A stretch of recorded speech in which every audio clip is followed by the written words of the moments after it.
All right, bro. Locked in. Welcome. Thanks, brother. Appreciate it. It's a pleasure, man. Good to meet you. You too. Thanks for having me in. You've come highly recommended, man. Oh, by who? Lockie. Oh, Lockie. What a lad. He's got a good rig. He's getting there, eh? I would know. I helped him with it. Yeah. So, yeah. Bodybuilding, man. How long you been doing it for? Too long. Nah, like I'm 38 now, turning 39 next month, July. I started training, would have been around 18, 19, so relatively late in the scheme of things. But first competition when I was 20, so that's nearly going on 2 decades, man. And just finished my 30th show, so 30 amateur shows. So 30 shows. Yeah, man, long time. Fuck, man. Yeah. What got you into it? A couple of things, really. I'll go straight into it, but one of the main things, everyone's got a little story. Sometimes it's like, you know, wanting to look good for girls, this sort of stuff. For me, it was a protection thing. And honestly, man, I was a very skinny kid, insecure to a point, as most 17-year-old kids are or whatever. Of course. But no, I was out backyard of a friend's house, but there was no like fence there. So it was kind of like a little paddock.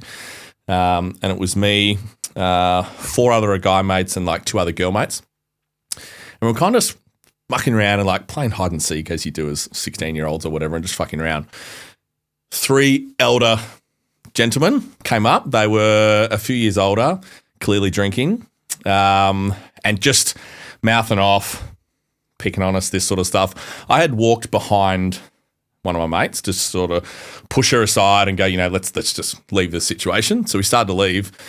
As I turned around, clocked straight in the side of the head. No shit. So I got hit in the side of the head. Straight away dropped to the ground. One guy jumped on top of me. I'm going straight in here, eh? One guy jumped on top of me and just started punching me in the eye. Don't know how many times, lost count. I kind of pushed him off. I was kind of on all hands and knees, and then next thing I know, a boot hits me in the head, and I was kind of out, bleeding, whatnot. It was kind of a little bit of a blur after that. I don't really know too much what happened. But my mate's dad like came running out, and then they ran off. Did you know these guys? I knew they were like, so we were all year 10. Yeah. And they were like year 12, and the schools were like next to each other. So I knew like, I didn't know their names, but I knew they were like year 12, for example, and we were like year 10. And yeah, it was all a bit of blur after that. And then once I'd got back inside, you know, calmed down a little bit, wiped away some blood or whatnot, was obviously really shaken up by the whole thing. Yeah. Didn't tell mum and dad for a number of months. I think just out of, I don't know, I just didn't want them to worry. But told my older brother, who is very like protective at the time and stuff as well. And we're still close now. And yeah, I won't go like too much into it, but he made it a mission to one, make them never forget the name Underwood, but also to build me up and make me protect myself. So he had started teaching me how to fight, and he was doing a little bit of kickboxing stuff at the time, and he had a decent rig on him. Yeah. He doesn't now. Keep training, Alan. And yeah, so he had a few little things in the shed, bench press stuff, dumbbells, this sort of stuff. So we started to train, and I had responded very, very quickly to the weights. I grew very, very fast in a sense at that first little part. So kind of overtook him very quickly. Yeah. So it was like, was doing a bit of kickboxing, but then the love for the gym kind of like changed. I started to get bigger. There was a bit of confidence coming in from me. But it's funny when you look back at it now, whether it was a good thing or not, I always like to use like pain as a bit of a motivator in most things in life. Yeah. I'd started to grow, and I'm like, no one's ever going to pick on me ever again, and I can protect everyone else or whatever it may be. So I think in my first year, I went from 65 kilos to 84 kilos, all natural at this point, hadn't touched anything. Obviously, I was an 18-year-old kid. I'm not going to touch any gear at that age. Yeah. And then, yeah, after that kind of dieted down to the first show. So it was kind of like 65 to 84, and then ended up being 75 and then competed. So, and then it was just this roller coaster from there. So the fighting didn't really last too long. Yeah. But just the starting that and starting to train in the gym and putting on a bit of size, and obviously put it on very quickly, yeah, there was a little bit, not arrogance, but there was a little bit of confidence now that was going around. It was like, no one's going to touch me now. And it just kind of kept going. It's been 20 years. It makes a difference, right? Like the more physically intimidating you are, the better it's going to work. And it's been 20 years and no one's picked on me since. So I'm going in the right direction. So it works. Just get to 100 kilos and you'll be sweet. So, yeah, man. So that's how it started. Pretty intense start. And then it's like, and then it kind of changed and it was like, you know, your why changes over time, right? So of course. Initially, my why when I started training was be as big as I can that no one will ever punch me in the throat again. Yeah. But then I sort of got to a certain size and then it kind of changed. Then it was like, yeah, girls think you're attractive or guys want to like arm wrestle you because you're bigger all of a sudden right now, or they want to ask what you're doing and this sort of stuff. Fast forward now it's like I just want to be that somewhat decent looking dad that has a good rig with his 3 little babies. So always changes over time, man. So yeah. Fuck, man. What a way to get into it. There you go, mate. You asked how to get into it. That's how I got into it. That's hectic, man. So you've been competing this whole entire time. Yeah. There's a few years off in there. So it was like from the age of 20 to 22, I'd done 3 natural shows. When I turned 25, I decided to start taking enhancements around that time then. Yeah. So I went back to competitions around like 26. From 26 to 32, a lot of shows. Every year there were shows there, multiple shows every year. So, and then in 2017, I'd kind of felt like I'd reached my peak to a point. I'd achieved a lot in the sport already. I'd won multiple Victorian titles and I think my best was like 3rd in a national thing through bodybuilding. And then Carly and I, my ex-wife now, but we it was time for us to like have kids. So get off the sauce gear, for those that don't know, get off the drugs, get myself right, for example, have the babies. How long do you have to, like, what's the protocol for that? How long do you have to clean yourself It up depends on the individual, but I'd fuck myself pretty bad, in a sense. There was a lot of usage in that time. Yeah. And it's one of those things where you knew that bridge was going to have to be crossed at some point, but you're so in love with this sport and you're on a high. Like I was getting like sponsored by multiple companies. I had a meal prep company that was giving me free food. I had a supplement company in Cyborg Sport, which I'm incredibly grateful for them at the time. So, you know, little photo shoots here and there. Like it was a really fun time. So to step away from that when you felt like you're at your peak, it was really tough to deal with.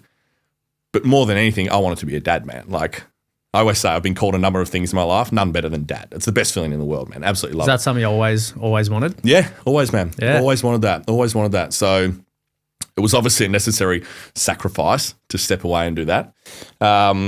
So it took about 9 or 10 months for like internally to get right, like sperm production, all this sort of stuff back up to normal. So you got to test all of that shit along the way. Yeah. So I ended up going to like a fertility specialist and getting like HCG. So for those that don't know, it's like just something that like it just produces a little bit more like natural test in your body and elevates like sperm count and this sort of stuff. So it took about 4 or 5 months for that to like really kick in. And then once I'd sort of started that and we sort of come right, we fell pregnant reasonably quick after that. So my firstborn Hudson, and then literally Goldie was, so she's my oldest girl. That was, I think they're only like 16 months apart, so that was pretty close.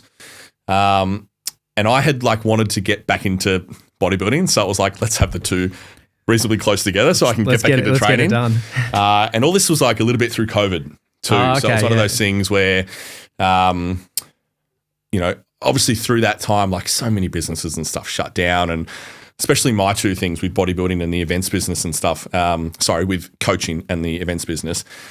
No money was coming in or whatever. And it's like you start to get pretty dark and depressed when you can't go and live your dream and do that sort of stuff. For sure. So I really heavily got back into training then. And then got back on the subs and stuff around then as well. Straight away I went from like 88 back up to 100. My rig was back there. I was back into it, looking at doing shows again. And then, then Hazel came along a little bit after that. So, full on, man. But it's probably took about 9 months in total, like just trying to get the body back to normal. So it doesn't seem like a long time. It was hell through that time. And like, I don't know. When it's your I'm whole sure. life. Yeah, but not just that. And this is where I'll be really honest and like upfront here, where in a sense where like, if you're a man in general and there is zero testosterone in your body, you're fucked, man. Yeah. Like it is the most depressive thing on the planet. I've heard you can get low. Well, real low. it's your manhood. Yeah. Like it's everything, like from a sexual standpoint, from like your own confidence standpoint, like. Yeah, like everything that makes you confident and makes you everything feel makes you a awesome. dude. Yeah. Nah, man, it's fucking gone. So, Yeah. and it's one of those things now, like I will, obviously I'm still competing now. So I go through phases of, certain doses or whatever, but I'll be on like a TRT for the rest of my life, right? Which is, I'm totally okay with that, And I think. It's pretty fucking common now. Well, that's what I was going to say. Like I'm popularised. 38 or whatever. And I think most men like from 40 onwards will start to experience a decline in testosterone. They should be on some form of TRT anyway. So If you're okay speaking about it, I've always wondered to be on TRT, like what does it cost to be able to nothing, supplement man. Like, that? well, it depends. If you get it through mates, Oh yeah. not a massive amount. Let's just say like average thing might be like $100 a vial or something, right? Yeah. And you do like 1 mil a week, Okay. and it's a 10 mil vial. You do the math. It's like Sweet. $10 a week, all right? Yeah, so like the average person could go out and do that if they wanted to. 100%. Yeah. But at the end of the day, like if you actually want like prescribed TRT and you go to a doctor and get your bloods done, the bloods have to show that you have no test. Right, so let's say the ranges are They're from not just like going to give it to you for no no, reason. exactly no, which is good. You don't just want to give that away. Yeah. But if you go in and your blood test shows that you have zero test, then the doctor's like, here, take this or whatever. And usually it's like a little dose of like 1 mil every 10 days or 0.5 every 5 days or something like that, just enough to keep you Like bring you back to some normal alive and level. going. Yeah. So, yeah, man. Because like if you have no testosterone, like you're actually fucked, right? Like there's a lot of processes in your body Yeah, that rely and dude, heavily like on up it. here, like mental health wise, like it really like kicks you, man. So Yeah. I think most men around that age should at least be checked because a lot of, I think, I'll open up a can when I was here, but I think a lot of like depression, anxiety and stuff can be caused from that low testosterone level. So Well, I've heard, I mean, like, there's no way that I could like reference this in any sort of scientific way, but I've heard so many stories about whatever we're eating or anything like that that's reducing testosterone levels compared to like 100 years ago.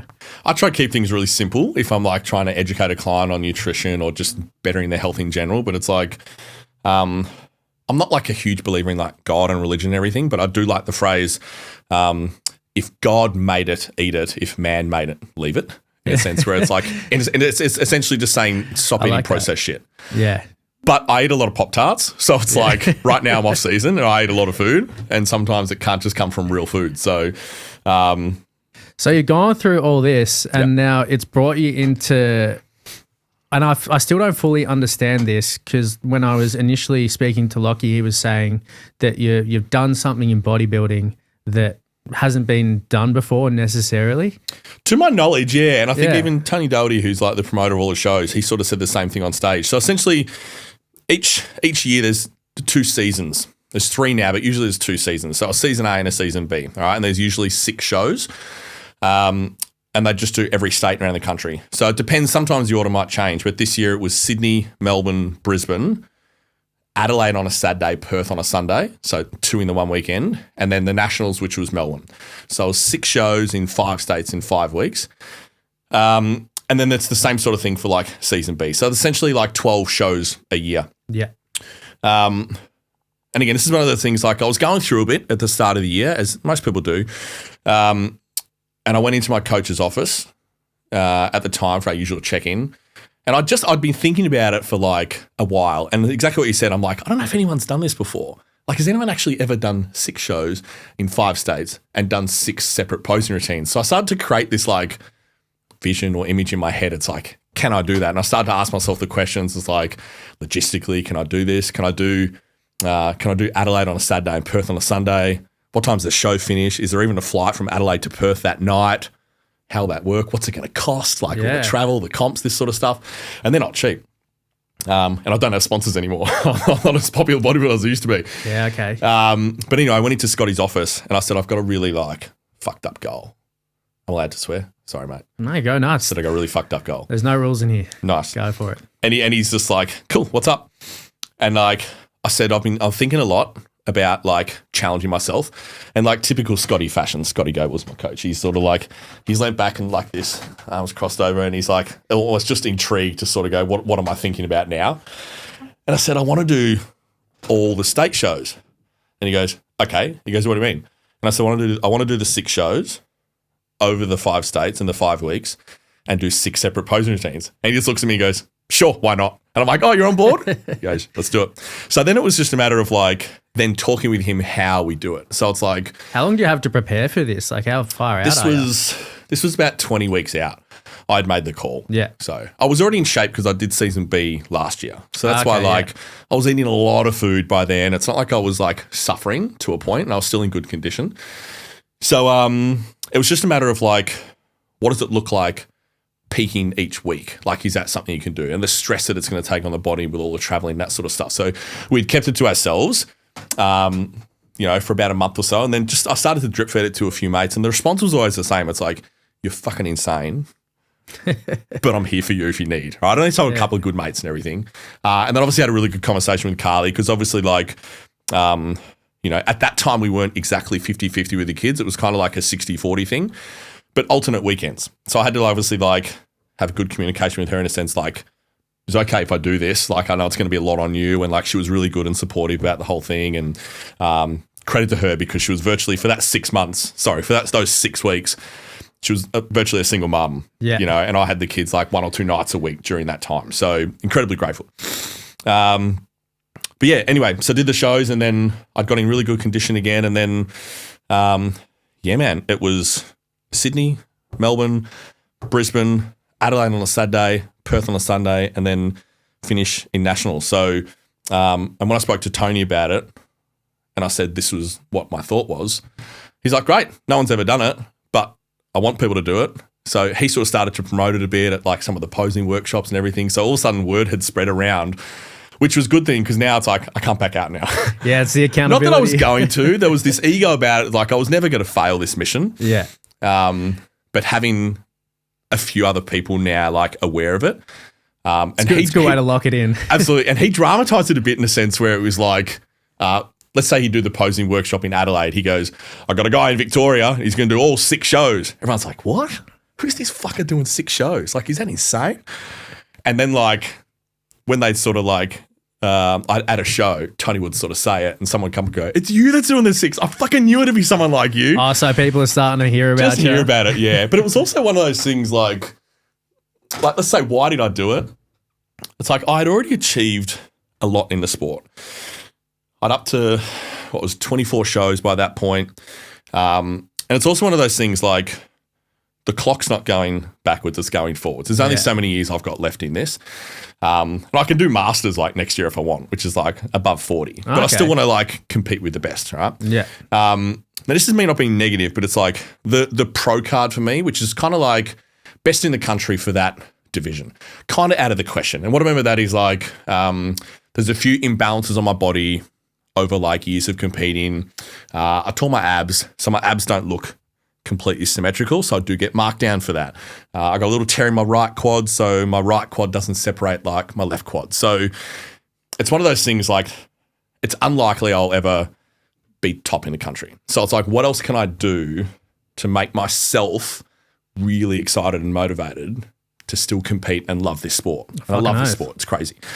So that's why I was like, why not do all 6 shows? And just it started to like run with it, because it was like that's something that was going to like keep me really excited to keep training hard, keep dieting, all this sort of stuff. So, and just to almost set the bar a little bit, just to see if any other athlete would be willing to follow in the same footsteps. Has anyone done it, or did anyone match it with you?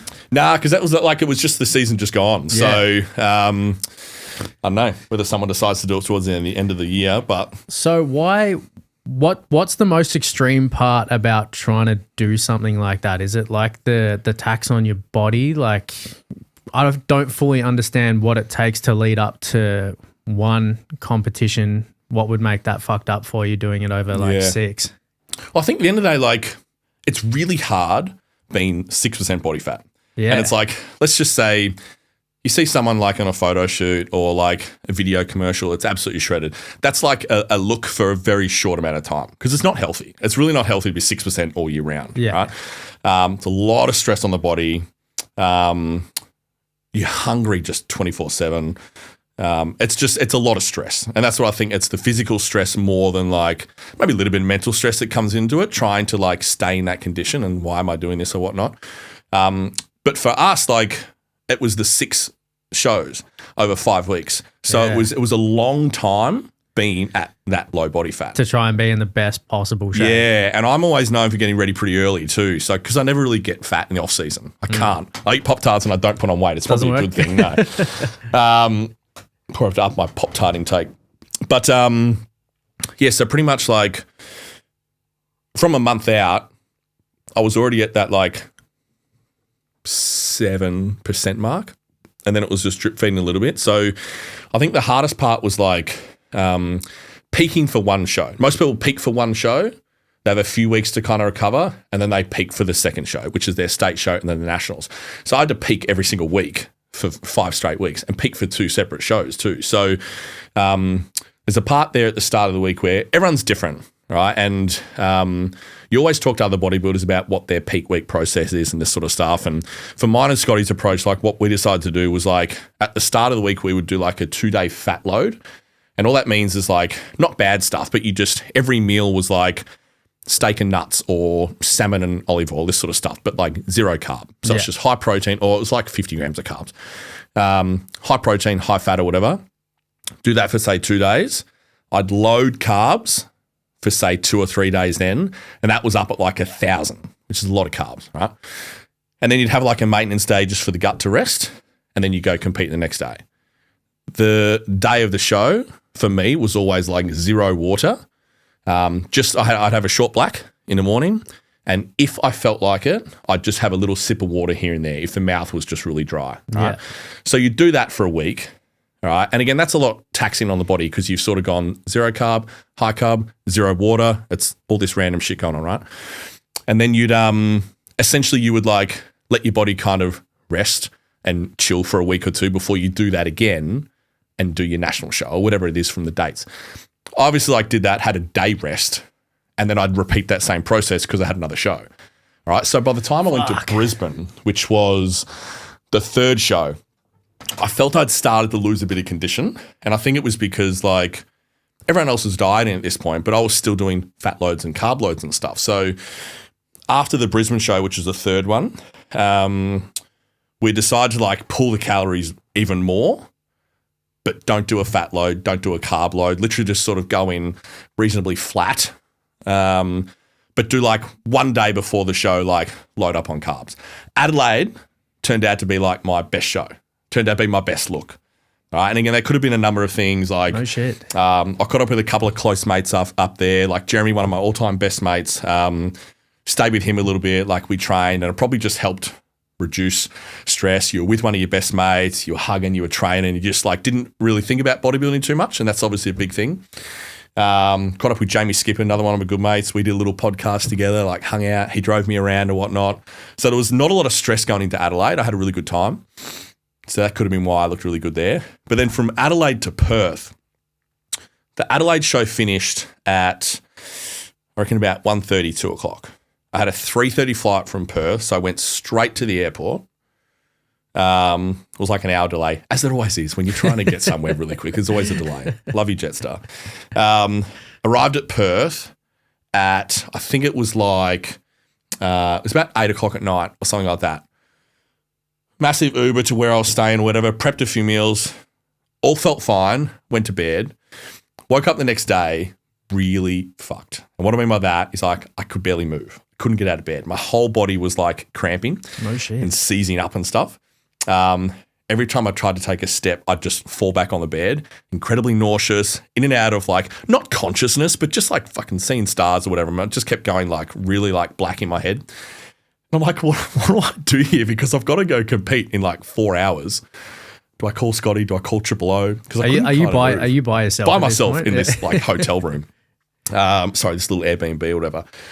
I kind of just lay there for a bit and like tried to kind of calm, because when you sort of feel like that, your heart starts to like race, you panic. I was like, everything's cramping, I can't do anything, and I don't have any magnesium on me. Because you don't know if like something really bad is fucking I'm happening, a right? fucking heart attack here. What's going on?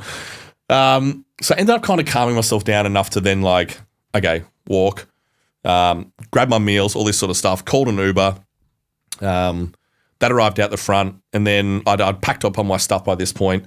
It was only like an 11-minute drive from where I was staying to the place.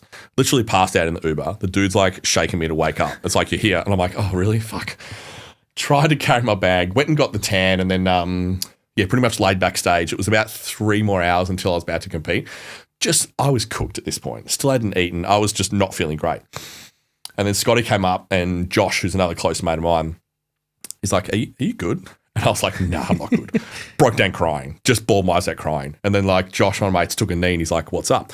Told him what was going on. And I was like, starting to say like, I miss my kids and all this sort of stuff. I think it was just like, it was the 5th show. Everything was just kind of like, I'm done now. It's all hitting you. Can we just stop now?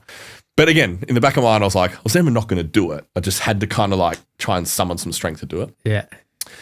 And Josh sort of knelt down to me and he goes, hey, look at me. So I looked at him and he's like, he just reminded me like what I was doing. No one's done this before. Like it's an incredible thing what you're doing. Like just, and he's like, I need you to dig deep, like just a couple more hours. And he goes, think after today, you're back home, you're with your kids, and then it's just one more show in Melbourne. No more travel, no more flights. And I'll be like, yeah, right, cool. And then he whispered to me a smile and he goes, and just between you and me, I reckon you're a chance for a cheeky overall today. And overalls meaning like, you know, the whole show, in that category sort of thing, which I was like under 100 bodybuilding. And it just started to like, my spirit started to lift a bit. I'm like, okay, cool. Not just because I was going to win, but one of your best mates just gave you a good little kick up the arse, so to speak. So yeah, and then I'd start to get a few meals in. My smile started to come back a little bit. Energy started to come back. Yeah, it's just funny how it works, man. I hadn't done anything different. I just had to chat to a dude, you know. Getting worked up, had a few meals, got the final coat of tan, just kind of changed my outlook on it in a sense like it was just get through the show. But then in the back of my mind, I was like, I could win this whole thing here. This could be cool.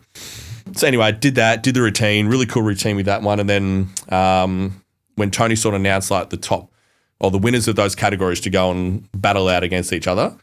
Same sort of thing. I'm sort of looking at the guy that won the shorter class and the other class, and I'm thinking, okay, I'm on a little chance here. So again, worked really hard, flexed really hard, and then I still wasn't sure, like, because PJ, like, he looked incredible, the guy that was in the shorter class. So it was really between me and him, and then, all the judges sort of just had like one vote, like one number. And yeah, then they called my name out and I was genuinely shocked, man. So to this day, that is the greatest win of my amateur career, just pretty much because of what I'd faced that day, but also like leading up to it. It was the 5th show, the 5th state. I'd just done Adelaide the day before, which I won the bodybuilding that one too, which is great. But it's like, yeah, that lead up to that whole thing and then to walk away with that overall, it was just like, fuck. And I was on such a high after that. So you can imagine that next week was just cruisy as into Melbourne because I've got this title now. This is great. So you recovered. There wasn't anything like majorly wrong with the system? No, I was just fucked. I was just exhausted, man. Yeah. Needed to sleep. I'd competed the day before. Remember, that's 2 days without water, essentially too. Little bits. That night after Adelaide, I drank a little bit of water, whatever, to get some stuff back in, but then had to stop it again for Perth because I still wanted to look really dry and stuff on stage. Yeah. So I think it was just a lot on the body in such a short amount of time. And then obviously coming into nationals and stuff, like nationals was probably my worst look of all the 6 shows. And I think it was just like, you're done, man. Like the body was just cooked by that point, yeah. And it was funny because like fast forward a few weeks after, I had my bloods done after the shows, which I always like to do if I'm on gear or whatever. I always like to do it every sort of 6 weeks or so anyway, just to check everything's kind of cool. But if it's like off season, I'll usually do it every 6 months or something. It's not like drastic. Yeah. But so I'd done it 2 weeks after the show. Everything was not too bad. As far as like liver and kidney health, really good, heart health, all this sort of stuff. But my cortisol was through the roof, like really, really high, which is obviously stress. Yeah. Right. So what I'd put my body through that time was obviously really high. I was going through my own like personal dramas and stuff here and there, again, as we all do. So the combination was really full on. So I was just going through the roof.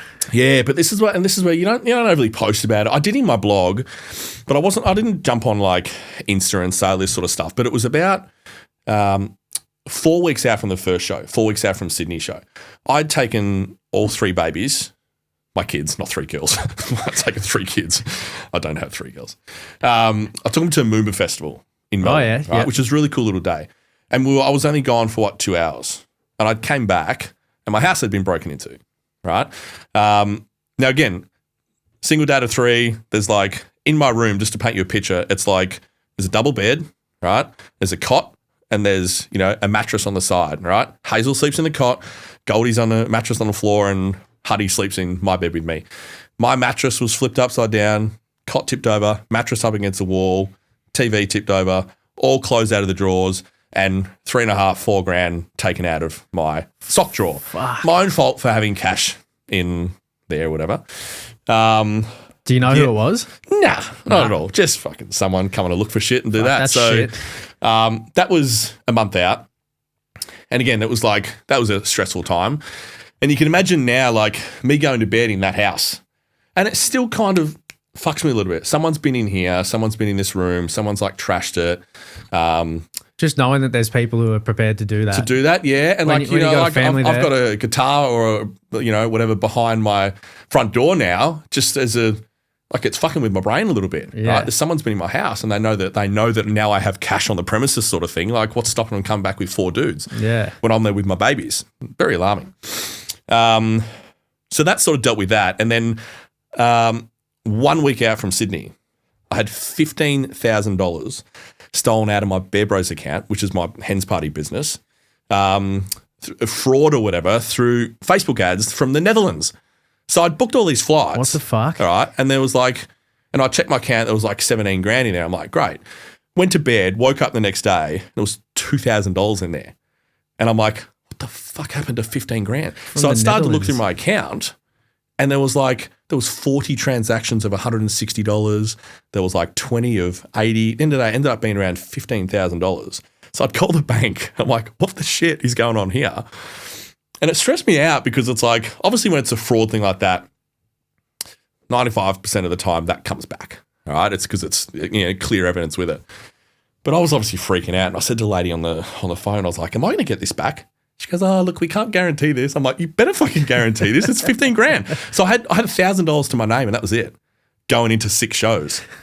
Any normal person in their right mind will go, I probably shouldn't do these shows. But I was so fucked up in my brain that I wanted to achieve this mission that I kept doing it. So I'm thankful I did. And that ended up coming back just before the Melbourne show.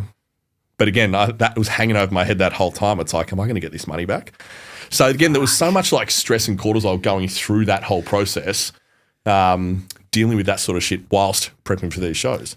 You glad you did it? Fuck oath, man. Yeah? Absolutely. It's one of those things where, look, life is about, I think part of life, or a major part of life, is setting yourself these big, hairy, audacious goals, doing everything you can to try to achieve them, learn about the success and failures in the process of doing that, and then essentially coming out the other side a new level up. You're developing a new level of hard, right? So 6 shows, 5 states, 6 routines, 5 weeks, whatever. Let's say next year, I'm going to do 3 shows. Easy. 3, whatever.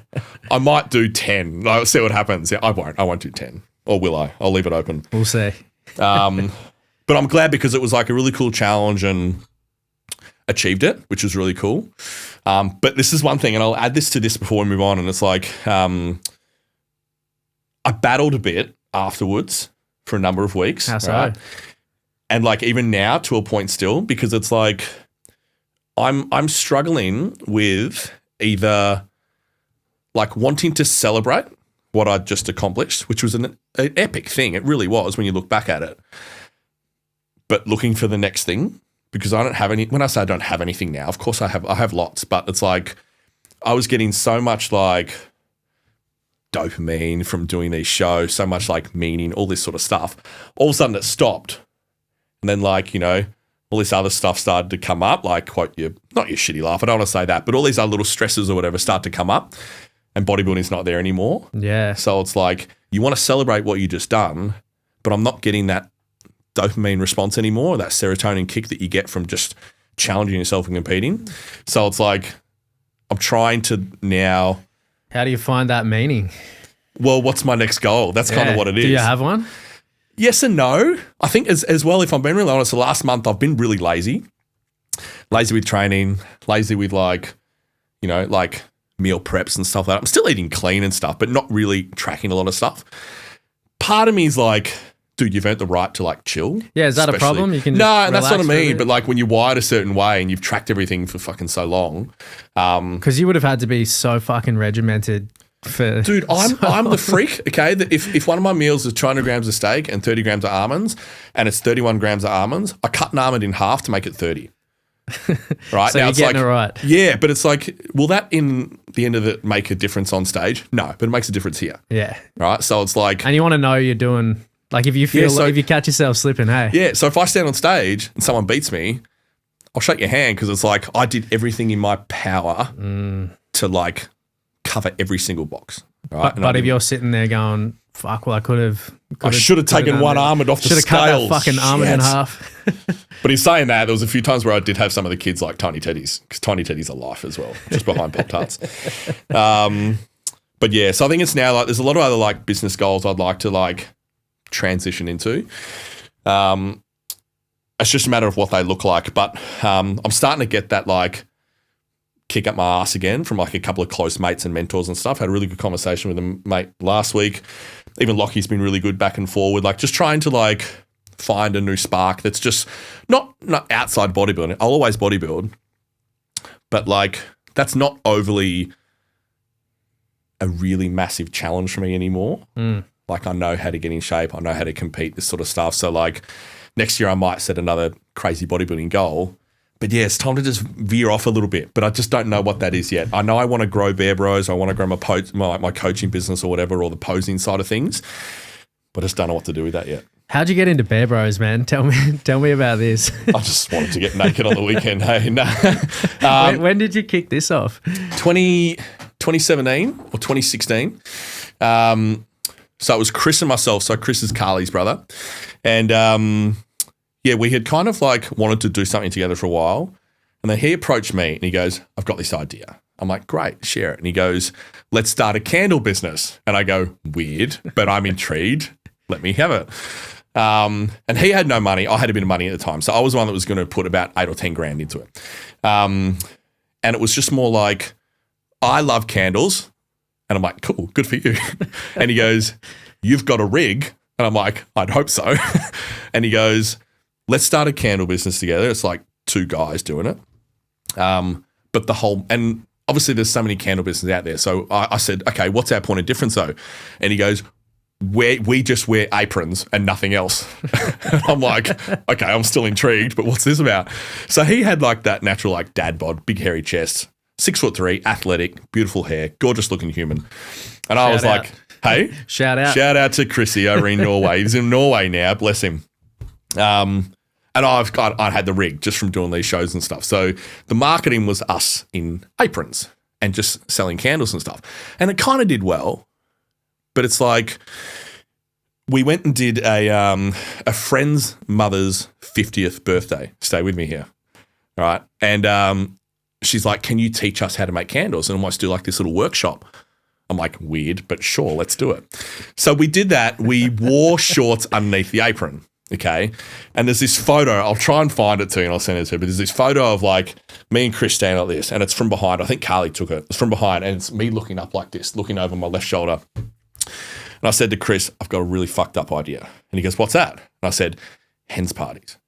And he goes, and naked in the apron. I said, yes. Literally a week later, we did a little ad on Instagram or whatever. And we had like this girl contact us and said, I've got a hens party coming up. Like it's a group of 30. And I'm like, fuck. So at that time, I think we charged like $40 a head or something. So we made over $1,000 in a 2-hour workshop. It's like, fuck, this has got some legs here. Like, and are you making candles at this point? Yeah. Yeah. Still doing the both, right? But it's like, how do we run the workshop? We had no idea, right? So all we did was like go to Bunnings. We bought 20 gas burners with like, those little portable ones or whatever. Yeah. Bought them and then was like, how do we run this? So we didn't have any script. We didn't have any jokes or anything like that. We kind of just like rocked up. And then there's a few times there where like we just ad-libbed this whole first party. We rocked up and then we didn't even know an intro. I just sort of said, hey, I'm Ryan, this is Chris. Because we were Nude Dudes at the time. That's our business is called. We're Nude Dudes here. We're going to teach you how to make candles. And he goes like, cool. And I'm like, what do we do now? We just looked at each other, had no idea. This is what's really great about this sort of stuff because it's such humble beginnings, right? And then, the chicks are pouring their own oils and spilling half our product. Like the gas is falling out of things. Like because everyone's getting sauced as well, right? Yeah, they were all really cooked. And it's like we had no insurance at this point, and it's like we're going to get sued and get in so much trouble. Chicks like pouring wax down their chest and shit. And I'm like, don't do that because the wax is 80 degrees. You'll burn yourself. I don't want you to die. But then there was one point where again, we're sort of like, they're sitting there making the candles and I looked at Chris, I was like, we're fucking onto something here. So then over the years, man, like we just we refined the product a little bit. We stopped selling the candles a little while ago and just focused purely on a hens party business. Chris had got to a point where him and Tonya, his now wife, they were getting pretty serious or whatever, and Chris had wanted to move to Norway. So ended up buying him out. So then it was just my business. And Carly was obviously a huge involvement in that too. She did all the books and stuff. Still kind of does, which I'm grateful for. Thanks, Carly. So it's pretty much just mine now. And then I've got Jace with me, who's one of my best mates. And it's just the two of us. And we either alternate parties that we go to. Otherwise, like the two of us can still go do it. But because I have the kids every second weekend now, like Jace has really stepped up and I love him for that. So especially if I want the weekend with my babies, like he's always available to go do a party there and take a group of girls by himself, which is great fun. What a fucking legend. He is. He's a good dude. But and I'm very grateful for him. He's really stepped up. And even like after the separation stuff, he was a really good man, really took after the business or took an interest in the business more. And it's grown a lot. Is he a bodybuilder as well? He would not call himself a bodybuilder, but he's got a rig. Yeah. And he's English. He's got a beautiful accent. Usually go to the parties and like, I'll talk a little bit and then he'll talk. And they're like, why didn't he open? I was like, come on. Like all I am now is just bicep. So I just sort of go, well, fuck it, I'm leaving. Jace, you talk, you do this. So he talks and they all melt, mate. I'll have to introduce you to Jace. Another cool thing we do is with Bear Bros is we do like a certain portion of like the parties and stuff. We donate to charity. So at this point now, we've donated over 30 grand, which is really cool. Oh, fuck yeah. Thanks, bro. And like a number of different charities and stuff. And that's always really good to do. Makes you feel good like giving back and stuff too. So for sure, man. Yeah. What a fucking unique business. It's an interesting How long have you been doing that for? That's now 6 years. But obviously through COVID, there was 18 months there where all that was shut down. So we were an events business. So much of everything you do, hey, would have been fucked around from COVID, cooked. Hey. Yeah. How'd you manage through that? Didn't. Carly was the nurse, like still is, but like so she had regular work. But it was obviously like she was doing COVID tests in the car park of High Point, 36, 37 weeks pregnant and stuff. Yeah. Fucking incredible woman, man. But like so she was like bringing in our money and I was essentially like a stay-at-home dad a lot of the time. So at the time... Kind of a good time to have kids in hindsight, hey? Like, yeah, it was. But you know what? And it's like, this is where I'll be really honest. And I'm almost regretful to a point because there was a lot of really cool times there that I didn't really appreciate because I was stuck in my own negativity of me not fully fulfilling my entrepreneurial dreams. You know, so I loved being with Huddy by myself and this sort of stuff. But in the back of mind, I'm like, I'm failing here because I'm not earning money for my family. And that's when I started to slip into a little bit of like depression and stuff like that because it was like, you know, Bear Bros was killing it. We were flying. And I still haven't got back to those numbers, bro, since that. Events has changed forever. It has, yeah. It still hasn't got back to that. So like we were doing groups of 30 or 40 and earning buck, right? Need some girls to get married out here. I know. And we're earning buck with it. But then yeah, after COVID, those groups, it's almost like people don't have that many friends anymore. Yeah. But the groups are like more 14, 15, 16. They're not those big groups of 29. And we charge per head, right? So, and then obviously with gyms, you know, I'm mainly a PT and stuff. So just people look at their spending a little bit different after stuff like that. So, yeah, it's one of those things, man. I still do okay, but like the numbers pre-COVID were better than what they are now. So it's one of those things. Doesn't surprise me. Yeah. So we were smart in one point, and Carly and I had both done this. It was more Carly. I'm not going to take credit for this, but we changed the name from Nude Dudes to Bear Bros because it was trademark infringement. Some chick tried to sue us. Long story. Bitch. She was like, sorry, I shouldn't say that. She was this 55-year-old woman that had this business that didn't even do anything, and she's like, "You've stolen my name." It's like, you're not even doing anything. What business was she doing called Nude? Well, it was okay. So it was a candle business, and it was called Nude Candles, but she trademarked the word nude. Ah. So it was like, and I spoke to our lawyer, and it's like, can you like bypass this? And she even said, why don't you for you to change that and fight her for it? It could cost you $15,000. And he goes, she goes, why don't you offer her $2,000 and see? Offered her $2,000. She's like, no. So it's like, I was like, fine. So in the end, we just changed our name and put it to our followers, which was really good, and just put it to Instagram and was like, got to change our name. What are your thoughts? What do you want to do? Like, give us some ideas. And someone sort of said Bear Brothers. I was like, that's cool. But then we just called it like Bear Bros. And it works. It's kind of cool. At the end of the day, we're two dudes naked in an apron that are bare on the back. Makes sense. And it made sense. But so right through that, just up to COVID, we were a candle business. So we were a product service, right?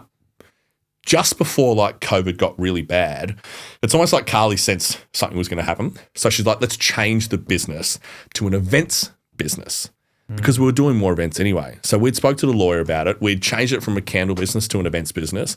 All of a sudden now when COVID hit, we got those payments. Oh, okay. Yeah. Because we're an events business, couldn't do events anymore. So I think we were making, through a 6-month period there through winter, where we don't do many bookings anyway, we were getting like, I think we were getting $1,600 a fortnight, and then the $5,000 thing at the end of it. We don't even make that money in winter anyway because there's no parties. So we actually profited through that time. I think we ended up with about $35,000. No shit. So with Bear Bros through that 6-month period through COVID, we actually did all right. PT sucked. I did a few like at the house illegally. Yeah. Just had like clients bring a laptop around and say that we were signing documents or something, whatever. You did what you had to do, right? You got to do what you got to do, yeah. Yeah. So, yeah, crazy, man. But, yeah, so. If you want to speak to it at all, you mentioned throughout COVID you're kind of having this, I guess, bit of depression because you're simultaneously trying to, you want to be more, essentially. You wanted to create something more out of your life. Like what was driving that? As in what I wanted to create? Yeah, well, yeah, you said you wanted to get more into the entrepreneurial side of things. Was that something you always wanted to do from early on, or why was it kicking in then? I think because Bear Bros was doing really well. Yeah. And my brain started to go, fuck, I can really make some money here and really set our family up. We just bought another house. So like we had like 3 investment properties together at this point.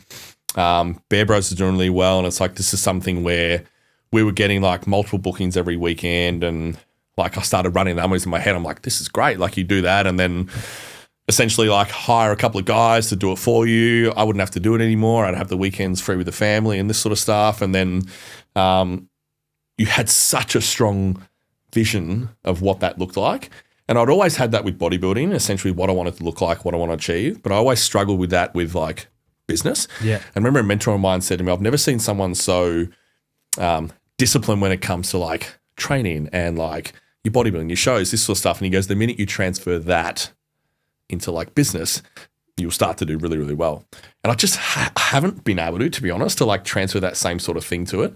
I think because like you're so comfortable in bodybuilding, whereas like you're branching out into a business, which a lot of the stuff's a bit of a new world. I've just kind of, because you're scared over here. Yeah. I'm scared in business because there's so much like risk and this sort of stuff and you just don't know the future. Bodybuilding, like I said before, arrogantly aside, it's this easy, comfortable thing now. Yeah, so like you know what to do. I know it. I'm very comfortable in that area. Whereas like trying to grow business and this sort of stuff, that's where it's a bit, foreign, I guess you could say. So I think when COVID hit and I started to slide a bit, was like I had this really strong vision and it was just going further and further away. And then when it opened up, I dove really full on into that and like tried to like get that back. And it worked to a point. But yeah, it didn't quite like hit those numbers yet. So Jason and I are both committed to growing it, and he's going to be with me for the next 6 months, and then he's going to be off for about 8 or 10 months. I think he's doing some stuff in the mines and that with work or whatever, and then he'll be back. So I will need to find like a replacement during that time. You free, Dylan? You've been squatting? Might have to get in the gym with you for a bit first. We'll see, mate. Yeah, so I think that was a really hard thing to deal with. I think it was just this mixture of you envision yourself a certain type of man, and I wasn't living up to that. Yeah. Do you know what I mean? And Yeah. then, like, as a result, probably not paying the same attention to your wife at the time and this sort of stuff, and helping her out when she needed it because you're in your own little darkness, if that makes sense. So, yeah, difficult situation through that, man. Yeah. Sounds fucking tricky. Yeah, but everyone had it, didn't they? Like, I'm no different. Everyone sort of went through their own little thing. How do you balance the time with all this, dude? You've got Don't. No. you've got 3 kids under 5 years old. Yeah. A lot of parents struggle with the time management side of things. How the fuck do you manage to put it all together? I think, like, Was it a shift from when you had, like, from before you had kids? Like, was it's funny. was it unexpected? Were you like didn't realize how easy or hard it was going to be? It's interesting because before you had kids, you think you were busy. Yeah, And you're like, oh my God, I'm so busy, I can't do this. All of a sudden you have kids, you're like, fuck. yeah, Like, you look back and you go, I had so much time. So even now, like, I used to do PT at night. I don't do PT past like 3:30 now because there's 3 days a week where I pick the kids up from daycare and have them at night and stuff. So I think at the end of the day, they're like a huge motivation. So you kind of like you make it work. And as far as like the time management thing, you just kind of, I don't know, man, it's hard to explain. I think you end up leveling up because you've got to like look after them and do all their sort of stuff first, and then you do your own thing. So it forces you to be a little bit more productive in the time you have. And even a point now, like, so today, what's today, Tuesday? Big day of clients today. I had like 8 or 9 in a row. I just don't give the option of anything after 3 o'clock. Because it's like, no, I don't have time after 3. That's like my time to go do my stuff, whether that be training or posing or this sort of stuff or whatever, or if I had the kids or whatnot. So you're just forced to, again, I say it again, you're forced to level up and like be a lot more responsible with the time you do have. I think for me, it's about trying to allow myself to have like free time. So a lot of time, if let's say I'm free, there's nothing really stopping me from going to do something I enjoy, all right? But this is where I battle sometimes because I do something I enjoy and I'm like, I'm wasting my time. I could be earning money here.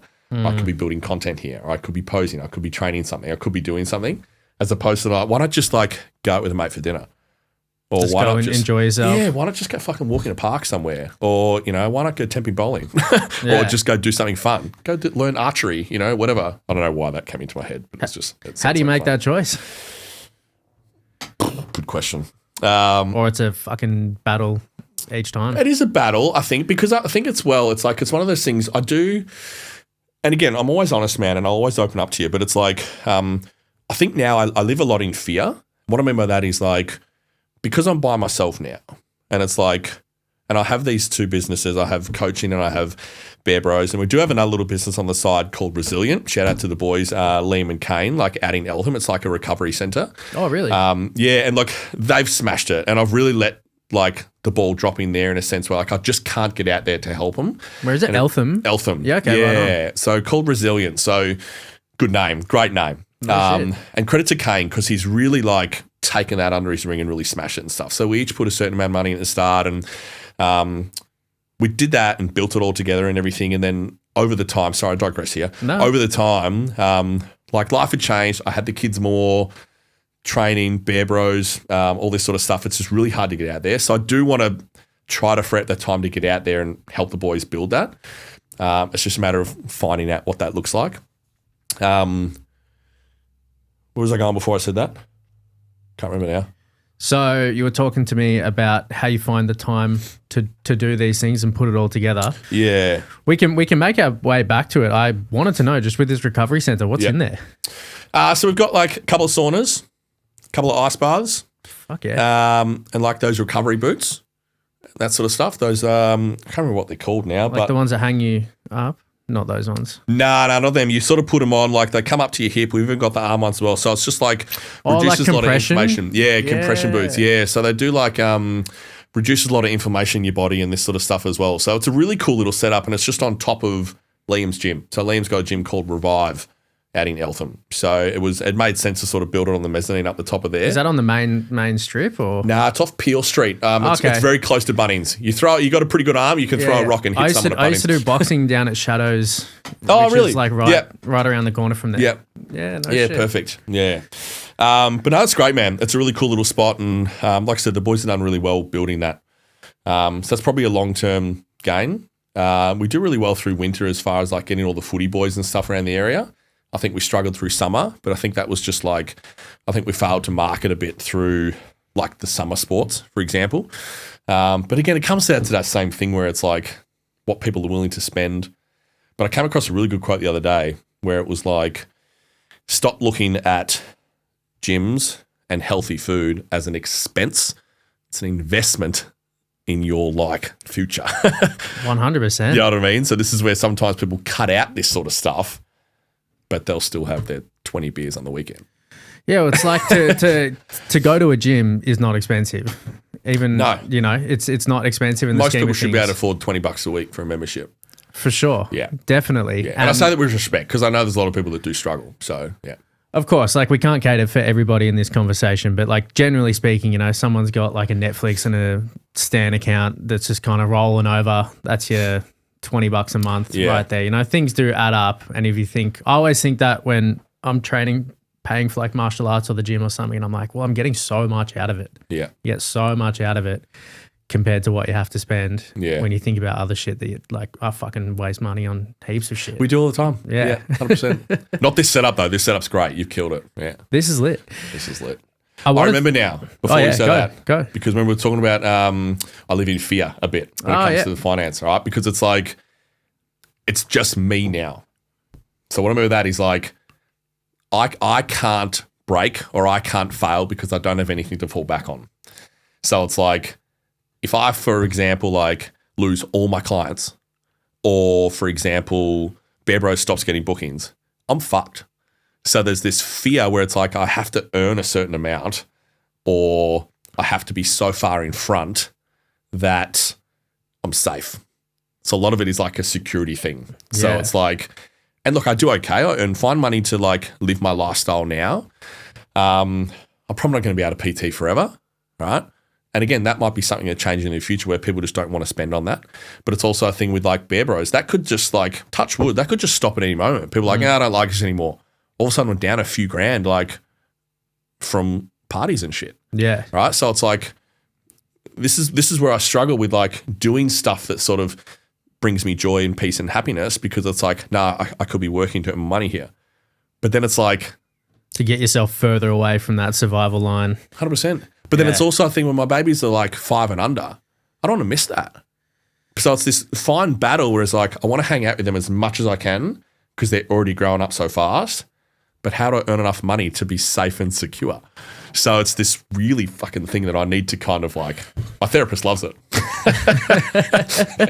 Just to have good chats like that, just to go, fuck, how do I balance this sort of thing? So it's a hard one, right? Yeah. And it's a real thing. It's a real fucking problem. And, you know, you hear people like online or whatever talk about these things like, you know, get yourself into a position of survival, you know, like the more fucked you are, it means that you're going to take more drastic action to get your life together. And I'm like, I don't know, like it's pretty risky when you got real money and real family and things like that on the line, and the money that you do have, if you use that to venture out, that could be your whole nest egg fucked. And that's the thing, like let's say I want to grow Bear Bros and do something. Yeah. I can't just play with cash anymore. Yeah. Because again, like to be honest, I don't have Carly to fall back on anymore.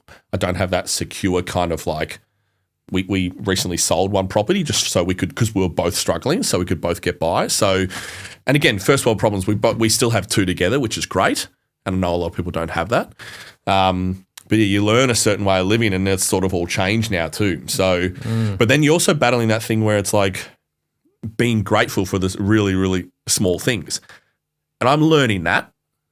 I suck at meditation. I tried yoga recently. Hated it. How did it go for you? Hated it, man. It's like, I don't mind it sometimes, but when the lady's in there and she's like, feel your feet between the earth and then your hands together and hum, and then everyone's eyes are closed and I look at the wall and see this fly. I was like, I wonder what that fly's doing. I just get distracted so easy. And then I'm like, I'm doing this like pray thing and it's like, could be doing squats right now, or I don't know. Could be out there making cash right now. Yes. So it wasn't for me. And I tried it. And then credit to me for trying it. And it's one of those things like, did I try it long enough? I don't know.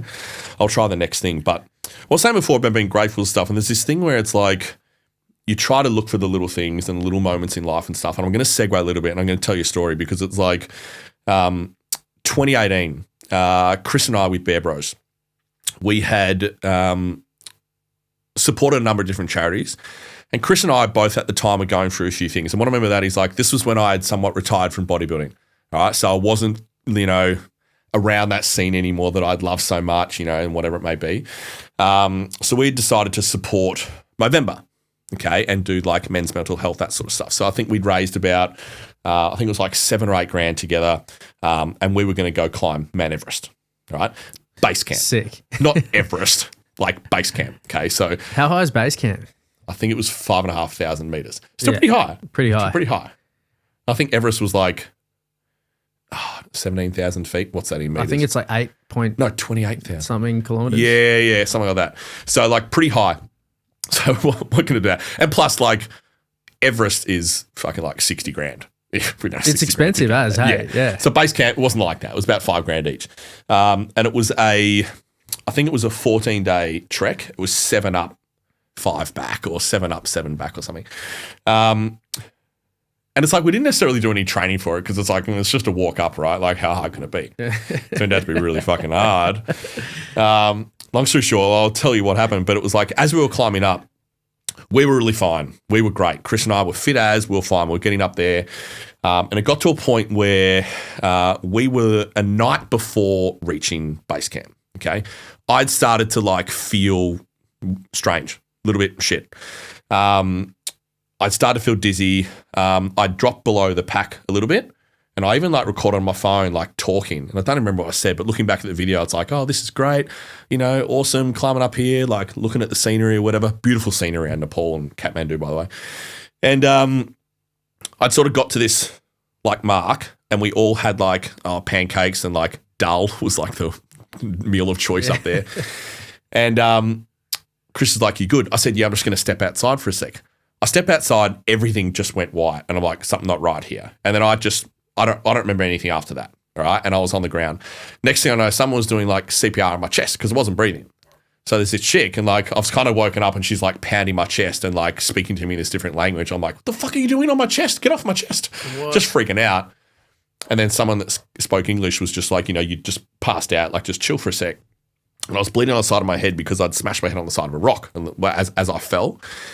And anyway, so she started talking to me and she's just like, what's your name? I was like, Ryan. She goes, where do you live? I was like, Northcote, Victoria. Completely fine. So she's like, oh, okay. So they did a few little tests, and the tour guide was like, hey, you need to go back down. Your walk's done. And I'm like, no, it's not. I've got 100 meters to go. Like, I'm nearly there. I'm not going to let all these people down. You're that close. $9,000. I was 100 meters. No, sorry. At this point, I was 500 meters from the top. Right. And And I'm sitting looking at Chris, and Chris is like, are you good? And I said, bro, look at me. I'm fine. Like, fit bodybuilder. No one's going to stop me, right? So the guy was like, reluctantly, all right, but we're going to keep an eye on you. So he started to walk up incredibly slow. So like, and this is where like, credit to Chris, because like I'm walking with an arm around his shoulder, dragging my feet. My body's just not working at this time. Huge headache. But like, I kept it to myself. I wasn't great, but I lied and said I was, because I wanted to get to the top. You want to make it happen? I wanted to make it happen, right? So we got to like the night before, La Boucher, some of this, I'm not sure exactly what it's called. And I'd passed out again, and it was really, really bad this time. So now they tried to call a helicopter to come up, but because it was like 10 o'clock at night and storms, no helicopters were able to get up the top. All right, so really bad. Vomiting at this point. I'm coughing up blood at this point. Like, I'm not in a very good way. Can't contact Carly because there's zero reception that far up in Nepal. All right, so here she is 5 months pregnant with Hudson, and I'm on top of this mountain essentially dying. sorry. And then there's one point there where, let's say right now, right, you and I are at like 94, 95% oxygen, right? Yeah. Up on the mountain, you're around that sort of 72, 74 mark. If you drop below 30, you're essentially dead, right? So they had done like tests on me. I was at 36. So I had very little breath that was going in and out. And it's hard because you start to panic when you can't take the breath in, right? So this is where like the person that was speaking English was like, I could half understand. I'm really trying to concentrate. And essentially what they were trying to say is you need to try and control your breathing and build your own oxygen back up. So this is where like I feel bodybuilding always came in well, because I was able to kind of just like center myself, go, what do I need to do here to make this happen? And that disciplinary action out of it. So I'd managed to like kind of get my breath back, and I'd built it up to about like 54 when they did this other little oxygen test, but still clearly not in a good way, right? So by the time we actually went to bed, the doc or whatever that came in and said, you can't go to sleep. And I'm like, why? And it goes, because you'll fall into a coma and you might not wake up. And I'm like, great. What the fuck? I'm so tired at this point. I'm like exhausted. You just want to sleep. I'd eaten nothing in like fucking 2 days, right? So Chris was lying down and I was sort of lying down, like trying to stay awake. Chris had set an alarm in his phone, like every sort of 2 minutes or whatever, just to like go off in case he fell asleep. Because if he fell asleep and then like I fell asleep, I might not have woken up. So in this whole process, he was just like, are you alive? I'm like, yes. He's like, you alive? Yes. And then he's like, you alive? And I wouldn't answer. He's like, hey. And he'd like come and hit me. And then I'd be like, okay, good. So there's a few times where I did fall asleep, but he woke me back up. To put in perspective, man, he had started to write a letter to Carly saying that I wouldn't be coming home. Like that's how full on it got. And he still to this day hasn't shown me that letter. Oh, really? And I don't know if he's got it or not. But would you want to say that, or it's a bit? I don't know. It's interesting. It's pretty hectic. It could be a bit too much. I don't know. Yeah. But anyway, they had taken. So essentially, what I'd had as well was like cerebral edema, right, which is swelling on the brain, right. So it was essentially that was what was causing like or everything that was fucking failing. Does that happen? Like from low oxygen? Is that what brings it on? Yep, that and just like the altitude sickness sort of thing. So they'd given me this pill to kind of reduce the swelling on the brain. At this point, I think I'm still climbing. I was starting to hallucinate. And this is one of those things as well where it's one of those signs. You start to see shit. Yeah. I'm no word of a lie when I say this. I thought Carly was in the bed next to me because I started to talk to her. Chris is like, bro, she's not here. And then I'd bawl my eyes out crying or whatever because she wasn't there. I thought my son was already born, like all this sort of shit. I was like, can't wait to go home and see him, this sort of stuff. We didn't even know if it was a boy or a girl, but I said, I can't wait to see him. So it was weird. Did I fucking see some futuristic version of my kid? Can you remember how he looked in your mind? No, I don't know. I don't know. It was just this little dude, hey. But anyway, by the time we woke up, it was about 5, 6 o'clock. I'd started to come good. So I was like, when are we climbing? And the dude's like, you're not climbing, man. Like, you're going straight back down. Cracked it, got angry, cried, all this sort of stuff. Then the helicopter arrived and it's like, okay. And Chris ended up having to like really chat to me. It's like, dude, like you will probably die if we climb up another 100 meters. So I kind of reluctantly, reluctantly kind of was like, okay, fine. So shout out to Chris because he essentially saved my life like that whole night. If it wasn't him, I wouldn't be here, man, which is pretty full on. But anyway, the helicopter came back down and I spent like pretty much a better part of a day in this Nepal hospital. And they're all like running around, pushing stuff really fast in this Nepal hospital, speaking this language I got no idea of. I'm like, am I okay or am I dying here? And I was like, I had no idea what's going on. And Chris is like, I don't know, we're signing shit. Like, I was like, you need to sign this. I was like, what is it? And they say stuff and I'm like, oh, I don't know what I'm signing here. Very hectic, stressful experience. But dude, that's fucking nuts. Yeah. So by the time we got down, I was able to call Carly and I said, just so you know, I'm alive. She goes, what the fuck? And then told her everything. Both of us broke down crying. And then we essentially got like a flight the next day to come home. So it was a lot. Great reunion back at the airport and everything. And then, I had gone from about 97 kilos to 86 kilos in essentially 8 days, just from the amount of like stress and not eating and essentially like death. So I've got this here. I've got this tattoo of this. It looks like a Toblerone symbol, but it's not. Okay, it's a mountain. Okay. So anyway, long story short, every day I don't feel amazing, or I don't feel great, or I'm just having a moment. I hate the world, whatever it may be. I just have to look at that, and it sort of it puts me a little bit on track because I could not be here enjoying any of this stuff. Goldie and Hazel won't even be fucking born. Yeah. Do you know what I mean? So like this is a very big reminder or a kick in the ass to kind of still be grateful for certain things and grateful for the little things. 100%, because I man. could not be here to even enjoy any of it. So yeah, full on. Do you use that just to bring you back? Back Yeah, when a lot you're of the time feeling I do. I Yeah. forget sometimes, and it's funny, like there's You can always get caught up pretty easy, Yes, hey? definitely. And you're Yeah. sort of like, I'm not grateful for anything. I hate this. But then it's like, you could be dead.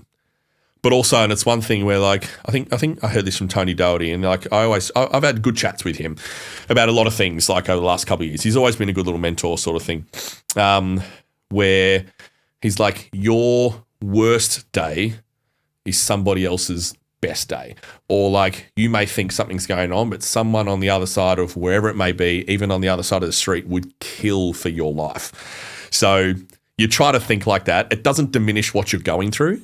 And it's like everyone still has their own little shit, but sometimes that you're just putting things in perspective to a point and looking at it from a different angle can sometimes go, okay, it's not as bad as you think, you know. But that, again, that's a constant battle, man.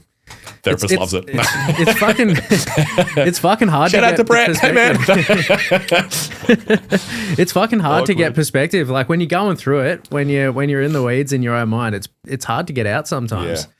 Like everyone's got different ways, I guess.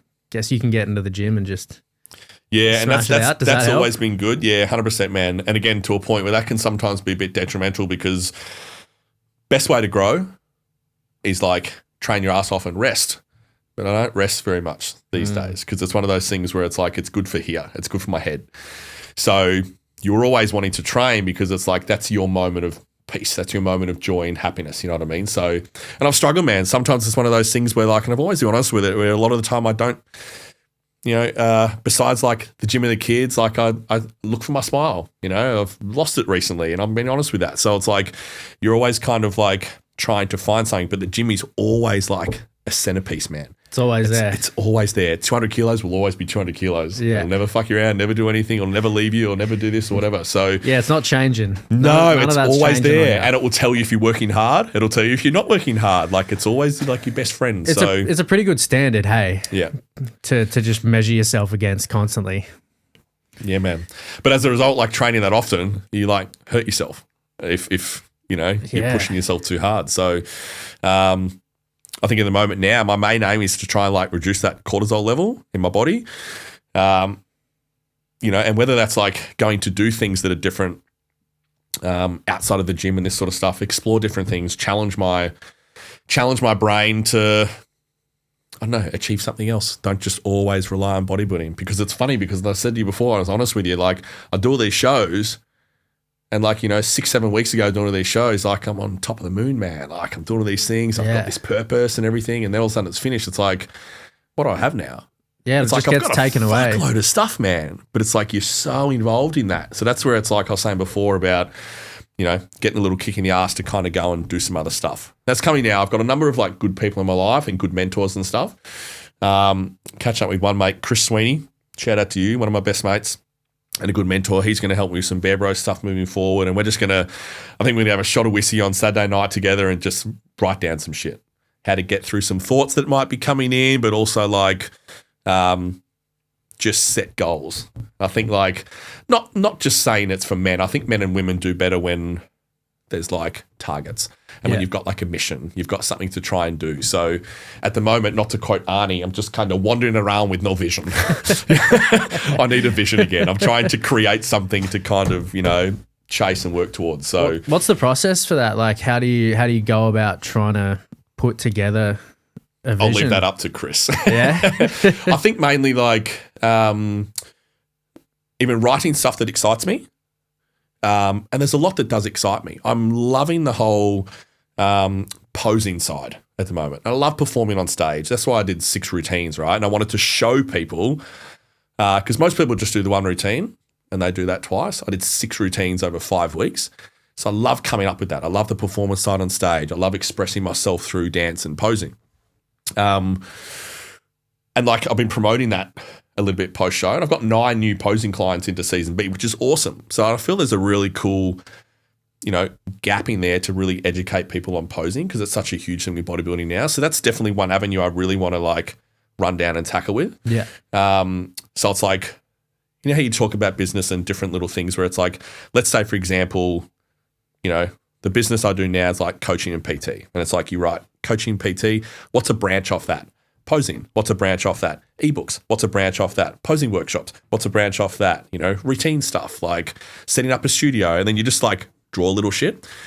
So that's kind of in my head what I think might do. But again, I'm going to leave it up to Chris. And the stuff with Bear Bros, it's like that stuff kind of scares me because it's like incredibly foreign. I've got to learn like Facebook ads, which I know how to sort of put together. Now I'm scared I'm going to get 15 grand stolen out of my account if I do more Facebook ads. So yeah, true.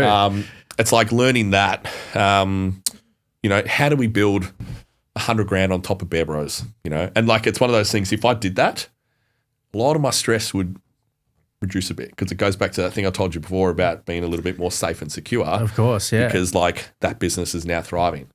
But then in my head, I'm like, fuck, what if it fails? But then 10 years goes by and I don't do anything. It's like, fuck. Should have done this. Should have just gone straight into it. Yeah. So there's part of me that just goes, dude, just fucking run with it and go. What's the worst that can happen? But it's like, hey, I don't know what the worst can happen. You got nothing left. So it's battling there. And I think for now it's more like having a good chat with Chris moving forward about like, obviously there's going to be some form of risk involved. We're trying to grow that, and whether it's putting money towards that or doing some different things. But it's like calculated risk. What if it's like 80-20? 80% it works, 20% it doesn't. Yeah. Just something so it's a little bit more in my favor and stuff I can control. Yeah. That's the thing as well. So you're not just hoping for the best. No. And that's where do that. And I think at the end of the day, I've got a really, really good product and a really, really good events business, but you don't know about it. And that's the thing. It's just about how do I get that out to the masses, so to speak. You look at Magic Men and that sort of stuff. They do great. They get bookings every weekend. Why don't I? So... And again, I think, like I said, an awareness thing. Just doing stuff like this. Yeah, 100%. Getting out there. Getting it out there, 100%. Man, I wanted to ask you, please, I wanted to tie it back into, I guess, the gear side of things, because I don't know too much about it, but at least from my perspective, I feel like the popularity of weightlifting and bodybuilding is like skyrocketing over the past 10 years. Would that be the case, or is that just a me thing? Yeah, blame Instagram. Yeah. Yeah. Like there's so many people blowing up just on Instagram essentially, and younger people as well. What's your advice or take on when and how, if people wanted to start getting on gear, for lack of a better term, how to do it in the safest way, whether you think people should, at what age? Fuck, you put me on the spot there, didn't you? That's you don't tough. have to answer it. No, 100%. No, I will, absolutely. I think like it's hard because like these days 16, 17-year-old kids have phones and have Instagram. You're not as old as me, but it's like I didn't have a phone until I was 18. Instagram wasn't around until, 2007, 8, 9? Something like that? Yeah. I was competing in bodybuilding before it was cool to compete in bodybuilding.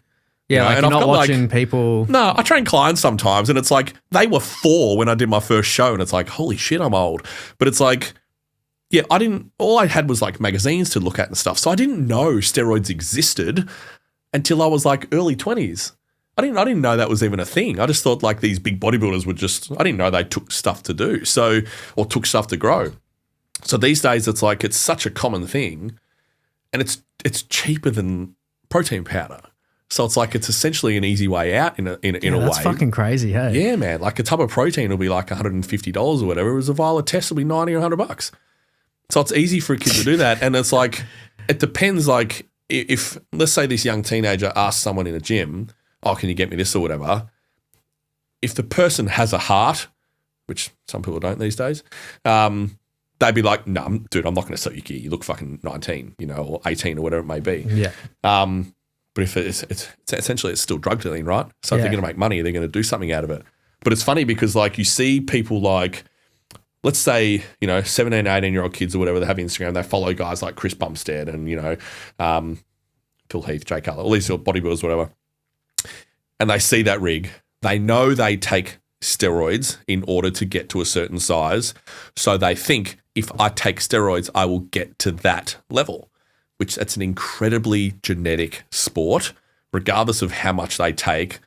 Chris Bumstead is like the 1% of the universe. You know what I mean? Yeah. Like Jay Cutler or Phil Heath. These guys are absolutely freaks. So they're kind of sold this from a young age and sold this idea that if I take this stuff, I'm going to look like that without Like even anyone knowing. can do it. Yeah, without even knowing how to contract a muscle. So they don't even know how to train yet. They don't track their macros. They don't know how to do anything yet, but they're just like, I'll take this and grow. But as a result, they sort of start taking stuff without knowing the process of building muscle, burning fat. How much of a difference does it make if you don't know how to do anything else? Like if you don't know how to, if you don't understand your nutrition properly, if you don't understand how to train properly, recover properly, if you don't know how to do any of that shit, how much of a difference do you think it actually makes? Well, huge, because it's like if, let's say I take 500 milligrams a test and you take 500 milligrams a test, I'll respond so much better than you because I'm a better athlete than you. Yeah. Put it like bluntly like that. Yeah. So I know how to contract muscle better than you. I track all my food. I live the lifestyle of a bodybuilder. So essentially putting that in my system is just going to amplify that process a little bit. So if you don't have those fundamentals in place, the drugs will barely do anything. Yeah. So it's like training, have it on point. Nutrition, have it on point. Supplementation to a point, have it on point. Then when you take the other stuff, it amplifies what you're already doing. It's like if you take like a fat burner but eat Maccas, that fat burner sort of doesn't work, right? Yeah. But then you go, shit product.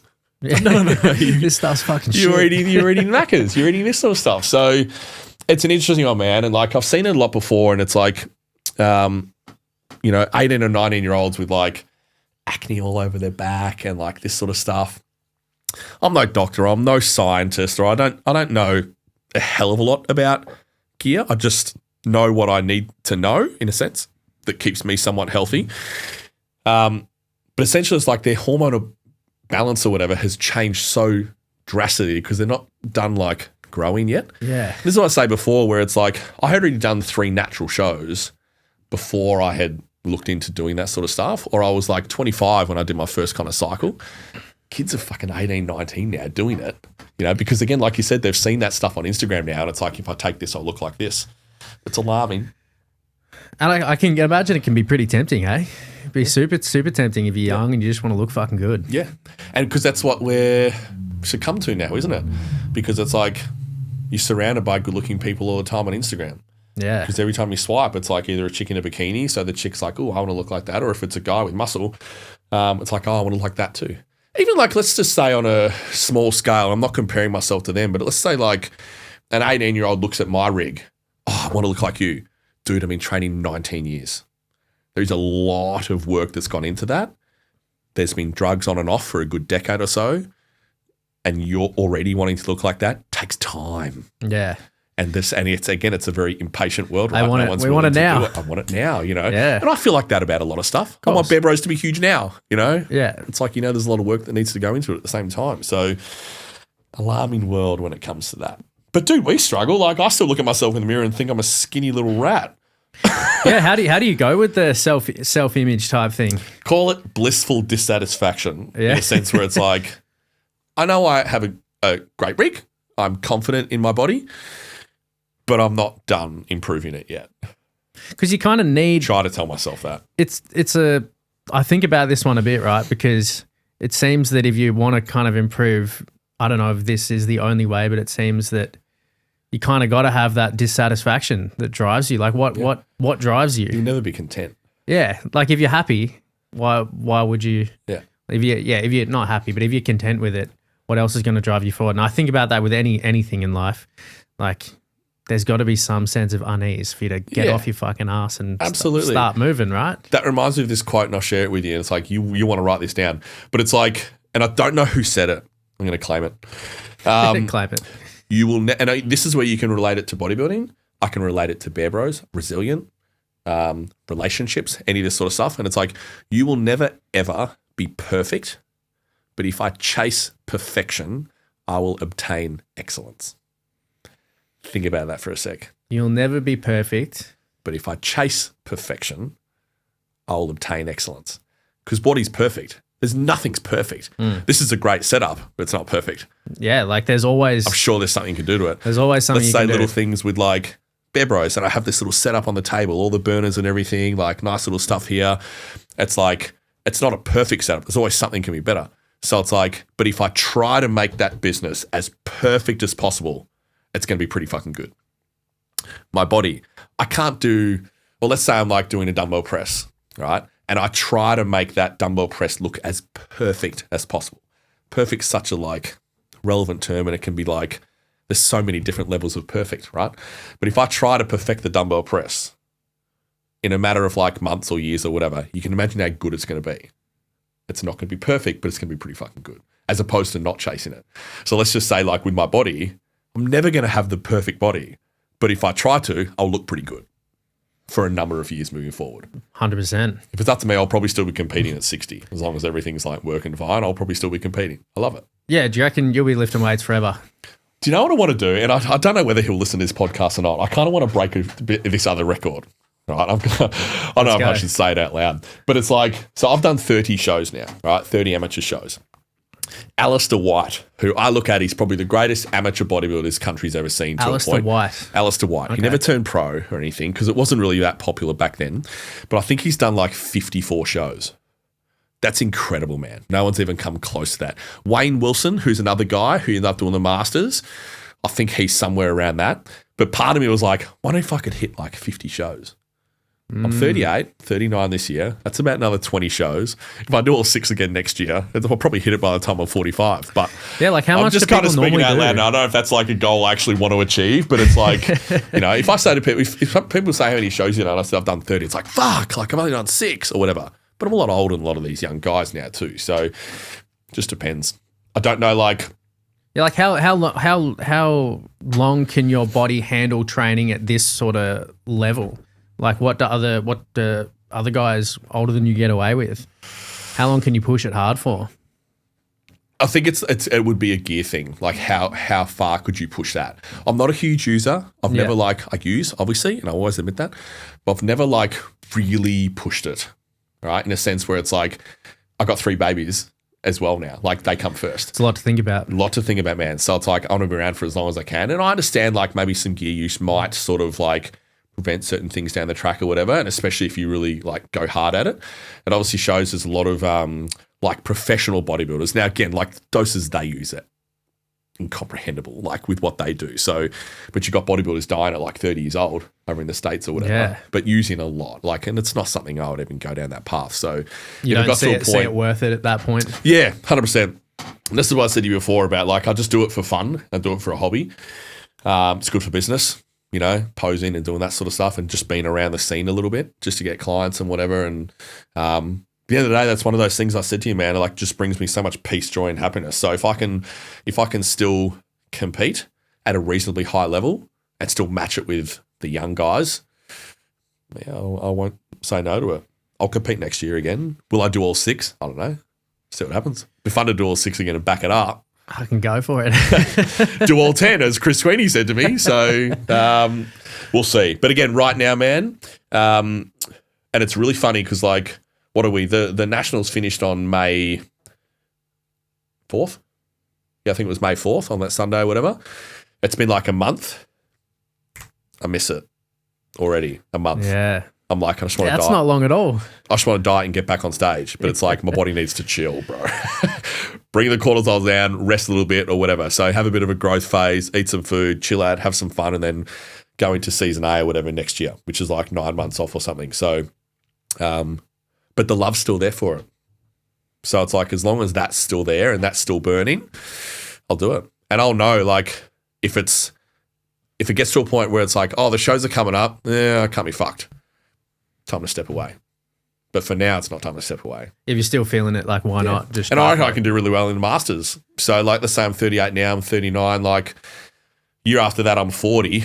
The Masters is 40 up. Why not go win all those sort of ones? The Masters is 40 up. 40 and up, yeah. So I can essentially do Masters if I really want to. So, but right now I'm still competitive with like normal open. So I'll keep doing that. What's the difference between, what are the different classes called? Open and classic? Yeah, they're the two now. Yeah, what's open the difference? And classic. Classic's more like a height to weight ratio sort of thing.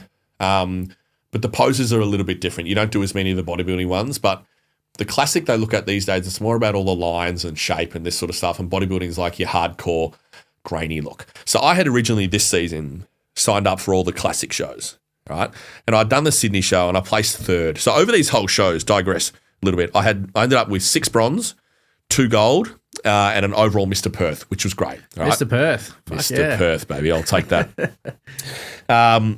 But yeah, so I'd signed up to just do all classic. All right. And after the Sydney show, I think I came third in that. And I think part of me, like, I'd never argue a result ever, because at the end of the day, it's the judge's opinion of what you look like. Okay. So I'd never argue a result. I think I was one of the most conditioned on stage. And when I came back and spoke to Scotty, it's like, was I disappointed in the result? Maybe a little bit. And I sort of said, what is it? Like, what is it, my physique, that the judges don't like? And he kind of pointed to my legs. And I'm very, very vascular, okay? So lots of veins and stuff in my legs. And he goes, I reckon it's that. He goes, I reckon just in classic, they don't like that because it's too hardcore. Really? It's too grainy. So I said to him, what do I do? Do I just go back into open bodybuilding? He goes, maybe. So when I got back, I spoke to Brett.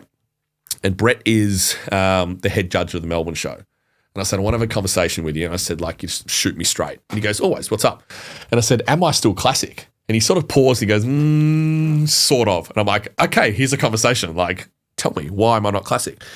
And I think it was more like I can't necessarily pull a vacuum very well. And I think that's from the tear in my abs in 2017. So vacuum's like just sucking your stomach up really big and like you've just got no fucking waist, right? Yeah. And it's such a pretty classic look, you know, the arm over the head, this with like the vacuum. But as far as like classic, they like that kind of smooth muscle look, still conditioned and lean, but just a little bit more pretty. Yeah. Not just fucking massive. And well, so my physique was a bit more like hard, grainy, hardcore type thing. You might not know these, but like, well, you know Arnold obviously, but Brett was like, think about this like we're looking in classic for like Arnold. Yeah. You're like a Branch Warren. Okay, Branch Warren is like bald, beard, grainy as fuck and does the most muscles and shit. So I had stayed doing classic for like all those 6 shows, but then I'd signed up and done bodybuilding as well. So I said that this is where I said to Scott, I was like, let's just amp this up. 6 shows, 5 states, 5 weeks, whatever. But now 2 separate divisions. So I did all classic and then did all bodybuilding as well. So, but that's so where this it's is why like, you had both poses for each comp. 100%, yeah. So one's wearing like the small little trunks and the other one's wearing like the little fucking G-string thing pretty much. Right. So, but I like wearing the G-string. It just shows it's not quite a G-string, but it just shows more of the body in a way. So, and I prefer those bodybuilding poses. You hit a few more poses and stuff. So, and I was more successful in the bodybuilding ones than I was in the classic. They're the ones I won the gold in and the overall Perth or whatever. But it was also really cool because I'd found my love for that again. So it was kind of cool to now step away from classic. So when I'd compete next year, I won't do any classic. I'll probably just do bodybuilding. Just going to lean straight into that one. Into bodybuilding, which means I've got room to grow now too. So I was about 96 kilos on stage. Is there a weight limit for it? Yeah. So like the classic was height to weight. So I think my weight cap was 97 kilos. And the height for bodybuilding was 102 kilos or under. Okay. Which, get this, I'm going to tell you quickly. So the Sydney show, which is the first one, my weight cap was 98.2, I think, for that, or 97.8, all right, something like that. When I'd got there and I'd weighed in, the people that were doing the weighing at the Sydney show, they measured my height, all right, but they looked at the weight underneath, which was 94.8, not 98.2. And they said, and I weighed 97, all right? So it's like, no, I weighed 97.2. And then it's like, oh, you can't do it. I'm like, what? My weight cap's 98. Then it's like, no, you've got to be this. It's like, no, it goes off the height here. And one of them got really aggressive. It's like, I think I know what we're doing here, mate. And I was like, I got Scotty over. I said, can you like have a chat to this dude? It's like you've been fucking preparing for this. I was like, if I knew, I wouldn't have started fucking carving up early, right? Yeah. So I said to Scotty, I was like, can you explain this? And the guy was like, no, it needs to be 94.8. Scotty's like, no, it's 98.2. Like, that's the weight cap for this height. And it's like, no, it goes off the one underneath. And Scotty's like, well, that's the first I've heard of it. And I said, Scotty, can I lose 3 kilos in 2 hours? And he goes, yes, reluctantly. I knew I could kind of do it because I'd already had about 1.5 litres of water or 2 litres of water that day, and I'd eaten a lot. So it's just a matter of like speed up that process of getting rid of some water, hopefully having a shit, and like losing the weight. So I went downstairs to a pharmacy, got 4 caffeine tablets and just chewed on them. Ended up doing a piss. Took pretty much all my clothes off and sat in the sun to sweat off my tan that I had got an hour beforehand. So that fucked the tan up. Went upstairs, weighed myself 95.8 or something like that. And I'm like, fuck. Sat down, chilled. It was about 30 minutes to go before like registration closed. Now I'm sure they would have like waited a bit longer, but it was about 30 minutes before the weigh-in was closed. I ended up talking to this mate. I was like, wait, I got to go poo. So I went to the toilet, did that, weed again, and then ended up weighing myself butt naked, took all my clothes off. It was 94.8 on the dot. On the dot. On the dot with about 25 minutes to go.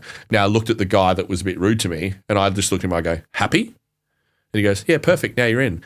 Got dressed. 5 minutes after that, the head judge, I think his name was Ben from Sydney, comes up to me, taps me on the shoulder. He goes, oh, are you Ryan? I said, yeah. And he goes, don't stress, mate. You're allowed to be 98. What? Yeah. What the fuck? Thanks. Where were you an hour and a half ago? So what did that other guy have to say about it? yeah, he didn't even apologise. The other two did. The other two were really good. It's like, dude, I'm so sorry that I had to put you through that. I'm just going off what I was told to do. That's pretty brutal. That's pretty full on. Yeah. So, and it kind of affected me. So I said to Scott, I was like, I'm going to go have like 500 grams of steak and some fucking chips now. And he goes, go for it. So I loaded up, but I think it essentially affected me the next day because like my condition was still really good. But like posing or whatever, I was shaking on stage, and I think it was just the unnecessarily weight drop and water drop and depletion or whatever, where I was meant to be loading into that show. So it kind of affected it a little bit. But mate, it creates a great story. How long does a routine go for? Like how long do you have to be on? A minute. Minute on stage. Minute on stage for the posing routine. Yeah. But the mandatory poses where all the athletes are on stage together. Oh, mate, it varies. Depends on how many athletes are and it depends on how close it is. That could go up to 8-10 minutes. So it's not a huge time. That's it's 20 weeks for like 10 minutes on stage, right? Max. So essentially they like will do the call outs and then you'll have like maybe the top 5 out there. You'll go through certain poses. They might shift you around, competitor 42, swap with 46. Cool, front double bicep. You go through all that. And then the judges kind of make their call or whatever. You go off stage, they call out the top 3 and then awards are done. And then after that, just before they actually do the award, you give the whole posing routine. So right on. Yeah, good fun. Dude, I wanted to ask you do you know much about ice baths and like weight training? Because I've heard to a point. It's Kane and Liam are a bit more experienced with it, but I got an idea with it. I do have a business in it. So I wanted to know about it because we got a sauna and an ice bath out the back here. Yep. And I mean, I'm sure it probably doesn't matter as much when you're not like doing professional bodybuilding, but the right order to do those things in when it comes to like training or weight training, then hit the ice bath, then hit the sauna, or hit the ice bath, then train. And like, do you know what the best order to do that stuff is? There's a few little protocols, and like we'd experimented with a few up at Resilient, and like even like saying to the footy boys, it's like, we don't even know, but let's try this and see how you pull up. And then you develop your own routine through that. So a lot of it's going to be trial and error for the individual. Yeah. My understanding, and because I'd tried a couple of things a few times, I would not do an ice bath and then train straight away. Because like everything's fucking cold, like, and you want to be warm when you train and stuff.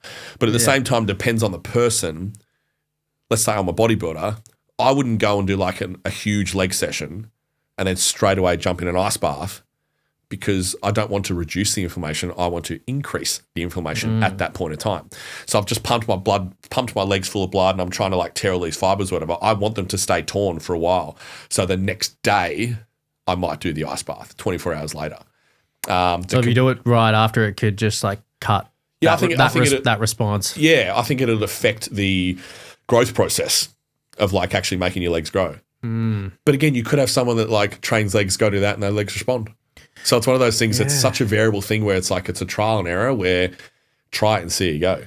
But remember, it's not just from an athlete's perspective. Like if you wake up in the morning and have an ice bath, like the neurological pathways that increase through your brain and like just – you're ready to go. Yeah. Do you know what I mean? So it's like weighing up the pros and cons and the right way to do it all. I've definitely found like if I've done a hard workout and then I jump in the ice bath, I almost like do not get sore at all. Yep. But I feel like I don't the strength increase for the next workout is not as nearly as close. Yeah, because you may not have you want a little bit of that information. That's what it feels like. But this is where even the footy players, All right. So let's say like you said all the time, like the next day they go in the beach, right? So like that night, for example, they've had a Friday night footy game or whatever. Yeah. Saturday morning, they're walking in there. They don't straight away ice their legs or whatever, because it's like their legs are just absolutely cooked from running around and doing this sort of stuff. I reckon straight away, after forcing so much blood in your legs, and almost every footy player runs half a marathon every time,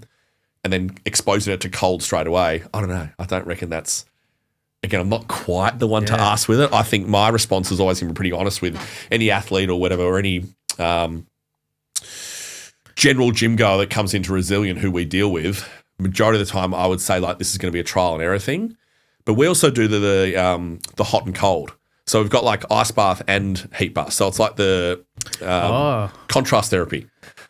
So you got like a hot tub. Yeah. So the hot tub's at like 38, 39 degrees and the cold's at like 6. Pretty fucking cold, right? So you would start in the cold and do like 30 seconds to a minute and then straight away hop in the hot. And you'd go back and forward. How many times they do that? 4 to 8, depends. We sort of say like go 6. For me, I go like, I haven't done it in a long time, but when I was doing it regularly, like once a week or whatever, I'd probably get to like 5 and then I'm like, I'm kind of dying here. Yeah. Like toes and everything are freezing up. I'm like, you need hypothermia. So again, it's like everyone's tolerance is different. But Liam, for example, and Kane, like they can sit in there for fucking ever. Yeah, Maybe it's a low body fat thing. I don't know.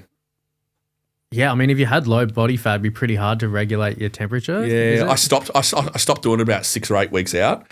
I think just because it's like a fear of like my immune system already being pretty crashed from being low body fat and the stress of doing all the shows and this sort of stuff, all the upcoming shows. I was last thing I wanted to do was expose my body to some kind of really cold temperature like that. Getting fucking bombed in an ice bath, like that's still pretty. Yeah, it's a full on experience. Yeah. But the hot and the cold thing improves a lot of like vasodilation. So like the veins and stuff or whatever. It's sort of like, think about it in a sense where, let's say like the veins in your body from like your blood, for example, your heart, for example, pumping blood all around the veins in the body. You essentially going from the hot and cold, it's opening those blood vessels a little bit more. So the blood runs a lot more freely. So like you're training in the gym, your pumps will be better. Your nitric oxide uptake will be a lot better. So you'll be able to force more blood into a muscle when you're training. Because it's just like think about it like a pipe and like water going through the pipe. It's just flowing a lot more freely as opposed to just cruising through. Just opens up. At least that's my understanding of it. Like someone could comment and go, you're wrong. I'm like, all right, cool. Awesome. Oh, fuck. Well, yeah, I mean, there's so many opinions on this stuff, but I do agree with you that I like your answer where it comes down to the individual because it seems to vary heaps. Yeah. What is the role of cardio in bodybuilding? Like, sorry, how do you spell that? I don't do cardio. No, I'm kidding. Because I've heard lots of people being like, got to do your cardio, this and that. Like, it's got some integral role in building muscle somehow. Does it? Not in building muscle. I think like definitely in a sense, it's the reason it's cardiovascular health, right? Yeah. So it's like it's good to do it for your heart, right? Usually, let's say I am 16 to 20 weeks out. From then, I will try to hit 12, 15,000 steps a day, right? And that's just walking around. A lot of the time, I'll hit 10,000 just at the gym with clients or whatever. So then it's just a 30-minute walk or whatever to hit 15. I don't actively do any other cardio than that unless, let's say, for example, I'm not quite in like the shape I want to be at a certain point. You've got 2 options. It's like either increase your cardio or kind of drop your food. Usually, I eat a lot of food and I always have a very high tolerance to carbs and fats and this sort of stuff, whatever. So I would rather just drop the calories than expend the energy in jumping on the stairs for 20 minutes or something. I could think of nothing worse than doing that. So I actually don't do cardio into shows. Yeah. I just manipulate things through diet and I always put myself in a really good position. I'm very rarely more than 10% body fat. I never really get that far out of shape. So that way it's like if I want to decide to do a show, I'm really only like 8 weeks within striking distance of competing. It's not like an extreme change that you have to exactly. go through. So it's like, and right now I'm not exactly tracking like I said before, but I know I'm around 6,000 calories a day. There's like 1,000 grams of carbs in there. So if I drop from 1,000 to 500, I'll drop 4 kilos like that. You know what I mean? But it's because I've got a lot of money in the bank to play with, calories, right? So this is where a lot of people, if I digress slightly, a lot of people that are like, let's say I have an overweight client, male or female, come to me. It's like, I want to lose weight. And I'm like, cool, tell me what you're currently doing. It's like, oh, I'm training X amount of times a week or whatever. I'm having 1,400 calories a day. It's like we have to reset your whole system. So right now it's not about you losing weight. And this is where it gets confronting. I'm going to put 2 kilos on you because I need you to be at 2,500 calories a day. Because let's say you're at the body fat level you are now and you're only eating 1,400 calories. What do I have to do to make you lose fat? Pull food from the 1,400 calories. All of a sudden now you're on 1,000 calories a day and losing a little bit of fat. That's not fun. My last meal last night before bed was 1,700 calories. So like 1,000 calories a day is not a lot of food. And you get some, unfortunately, like girls that compete in bikini end up getting that low, and then it starts to like mess with hormones and this sort of thing. So my main aim is someone to come to me like that. He's like, get competing out of your brain, get losing fat out of your brain. We have to reposition you up to like 2,500 calories. So now you've got what? Money to spend. You've got calories to spend. So you sort of get your body used to having 2,500 calories. Now, if I were to drop 400 or 500 calories off your diet, you'll start to lose weight, but you still got 2,000 calories to eat. Does that make sense? So does that mean that like when you jig it to get up to 2,500 calories, is it simply by doing that process it upregulates your metabolism? Yep. Is that what it is? So then when you pull it off, because on one way I think about it is like, oh, well, if you upregulate the food you eat, you're going to put on more fat. Yeah. Because at the moment, let's say if you use that guy or girl as an example, X amount of percent body fat, 1,400 calories, metabolism's clearly very low. Yeah. Where it's like, think about it like a fire, right? If I just put like one big log on it, the fire's not really going to do anything. If I put a number of twigs on that, like over time, the fire starts to grow. So essentially like, I want to try and get that 1,400 calories to 2.5 by just constantly putting shit on the fire. So all of a sudden now there's this huge bonfire within this person. Do you know what I mean? And now it's a matter of just like, it's so easy for you to lose fat now. So a lot of the time. That's a fucking good analogy. Thank you. But a lot of the time it's like, let's say someone's on 1,400 calories and they're not losing weight. I put them up to 2,000 calories, they lose weight. It's like, how am I eating more food but now losing more weight? It's like, well, one, you're eating like real food, but at the same time, your metabolism was just shit. Just wasn't working because you'd fucking killed it and you destroyed it by just not eating. So people think sometimes like they try and drop the calories so low, but then as a result, metabolism dies and now you've got nothing to like burn fat. So you're essentially throwing twigs on just like logs. There's no fire in there. There's no flame. So you start eating a bit more. All of a sudden, your body's got no choice but to go, oh, fuck, I want to burn this. Obviously, still got to train hard and eat real food, as you know, but. Of course. Yeah. Fuck, that actually makes a lot of sense. Good, mate. And then on top of that, if someone is trying to just drop fat or like you're trying to drop fat, is it purely by weightlifting or training that stops you from dropping muscle as well at the same time? So think about it in a sense like I will lift as heavy as I can with good form, master that movement, just lift as heavy as I can for as number of reps as I can. That's me trying to build muscle. I don't weight train to lose fat. I weight train to be a big motherfucker. Yeah. All right. And I lose fat by just pulling food. So this is where it's like, let's say you come into a contest. There's this little myth or whatever, and a lot of people do this where it's like, I'm not going to lift as heavy anymore. I'm just going to reduce the weight and increase the reps or whatever. But what built you the rig in the first place? Lifting heavy shit for a number of reps. So all of a sudden it's like, oh, just because I'm going into a prep, I'm going to lift a little bit lighter and, drop the weight and, this sort of stuff. But then it's like all of a sudden now you're starting to lose that intramuscular fullness because you're not lifting heavy. What built your rig? Lifting heavy. There's going to be stages where you get to like 4 weeks out where, there's not as much fat in your body, joints are a little bit tender, whatever, you'd sort of pull back. But I was still doing max lifts mid-show.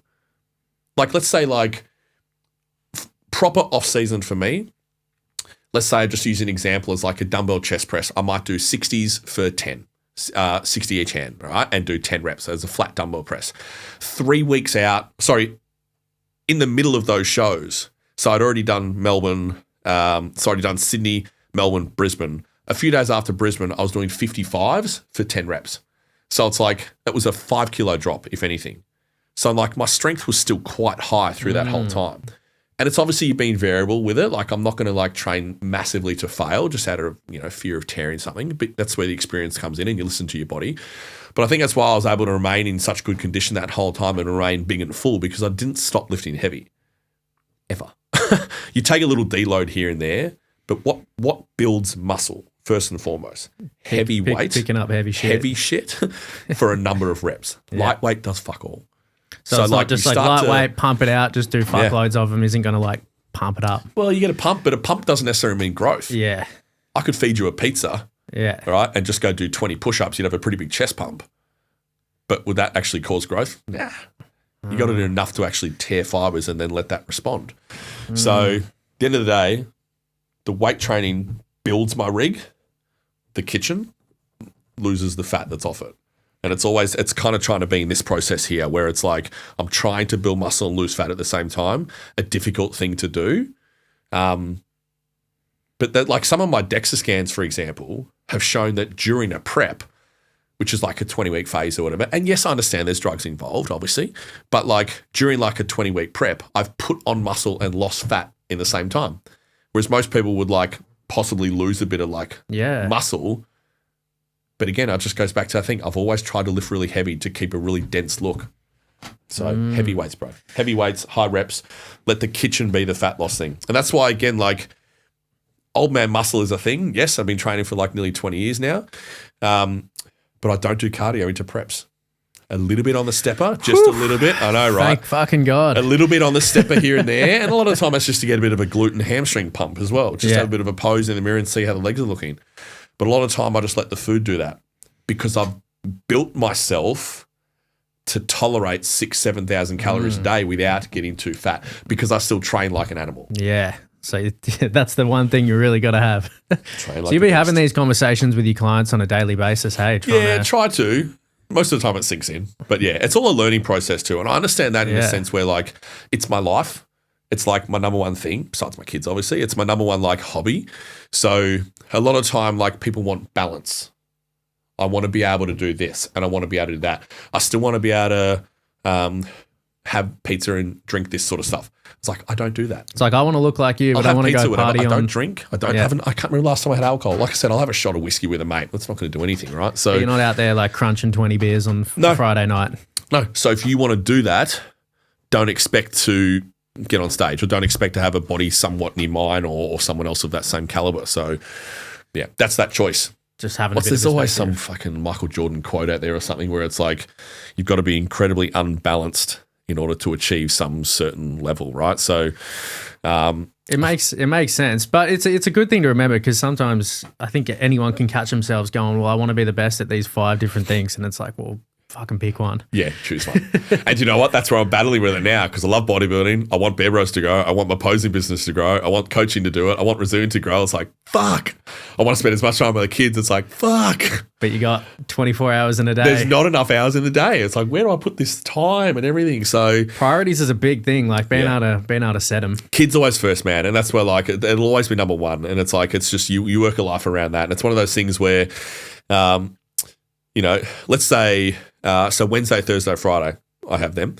Let's say, for example, on Thursday, I'm training a couple of clients or whatever, and daycare calls. It's like, hey, Goldie hit her head. You need to go collect her, which is what happened last week.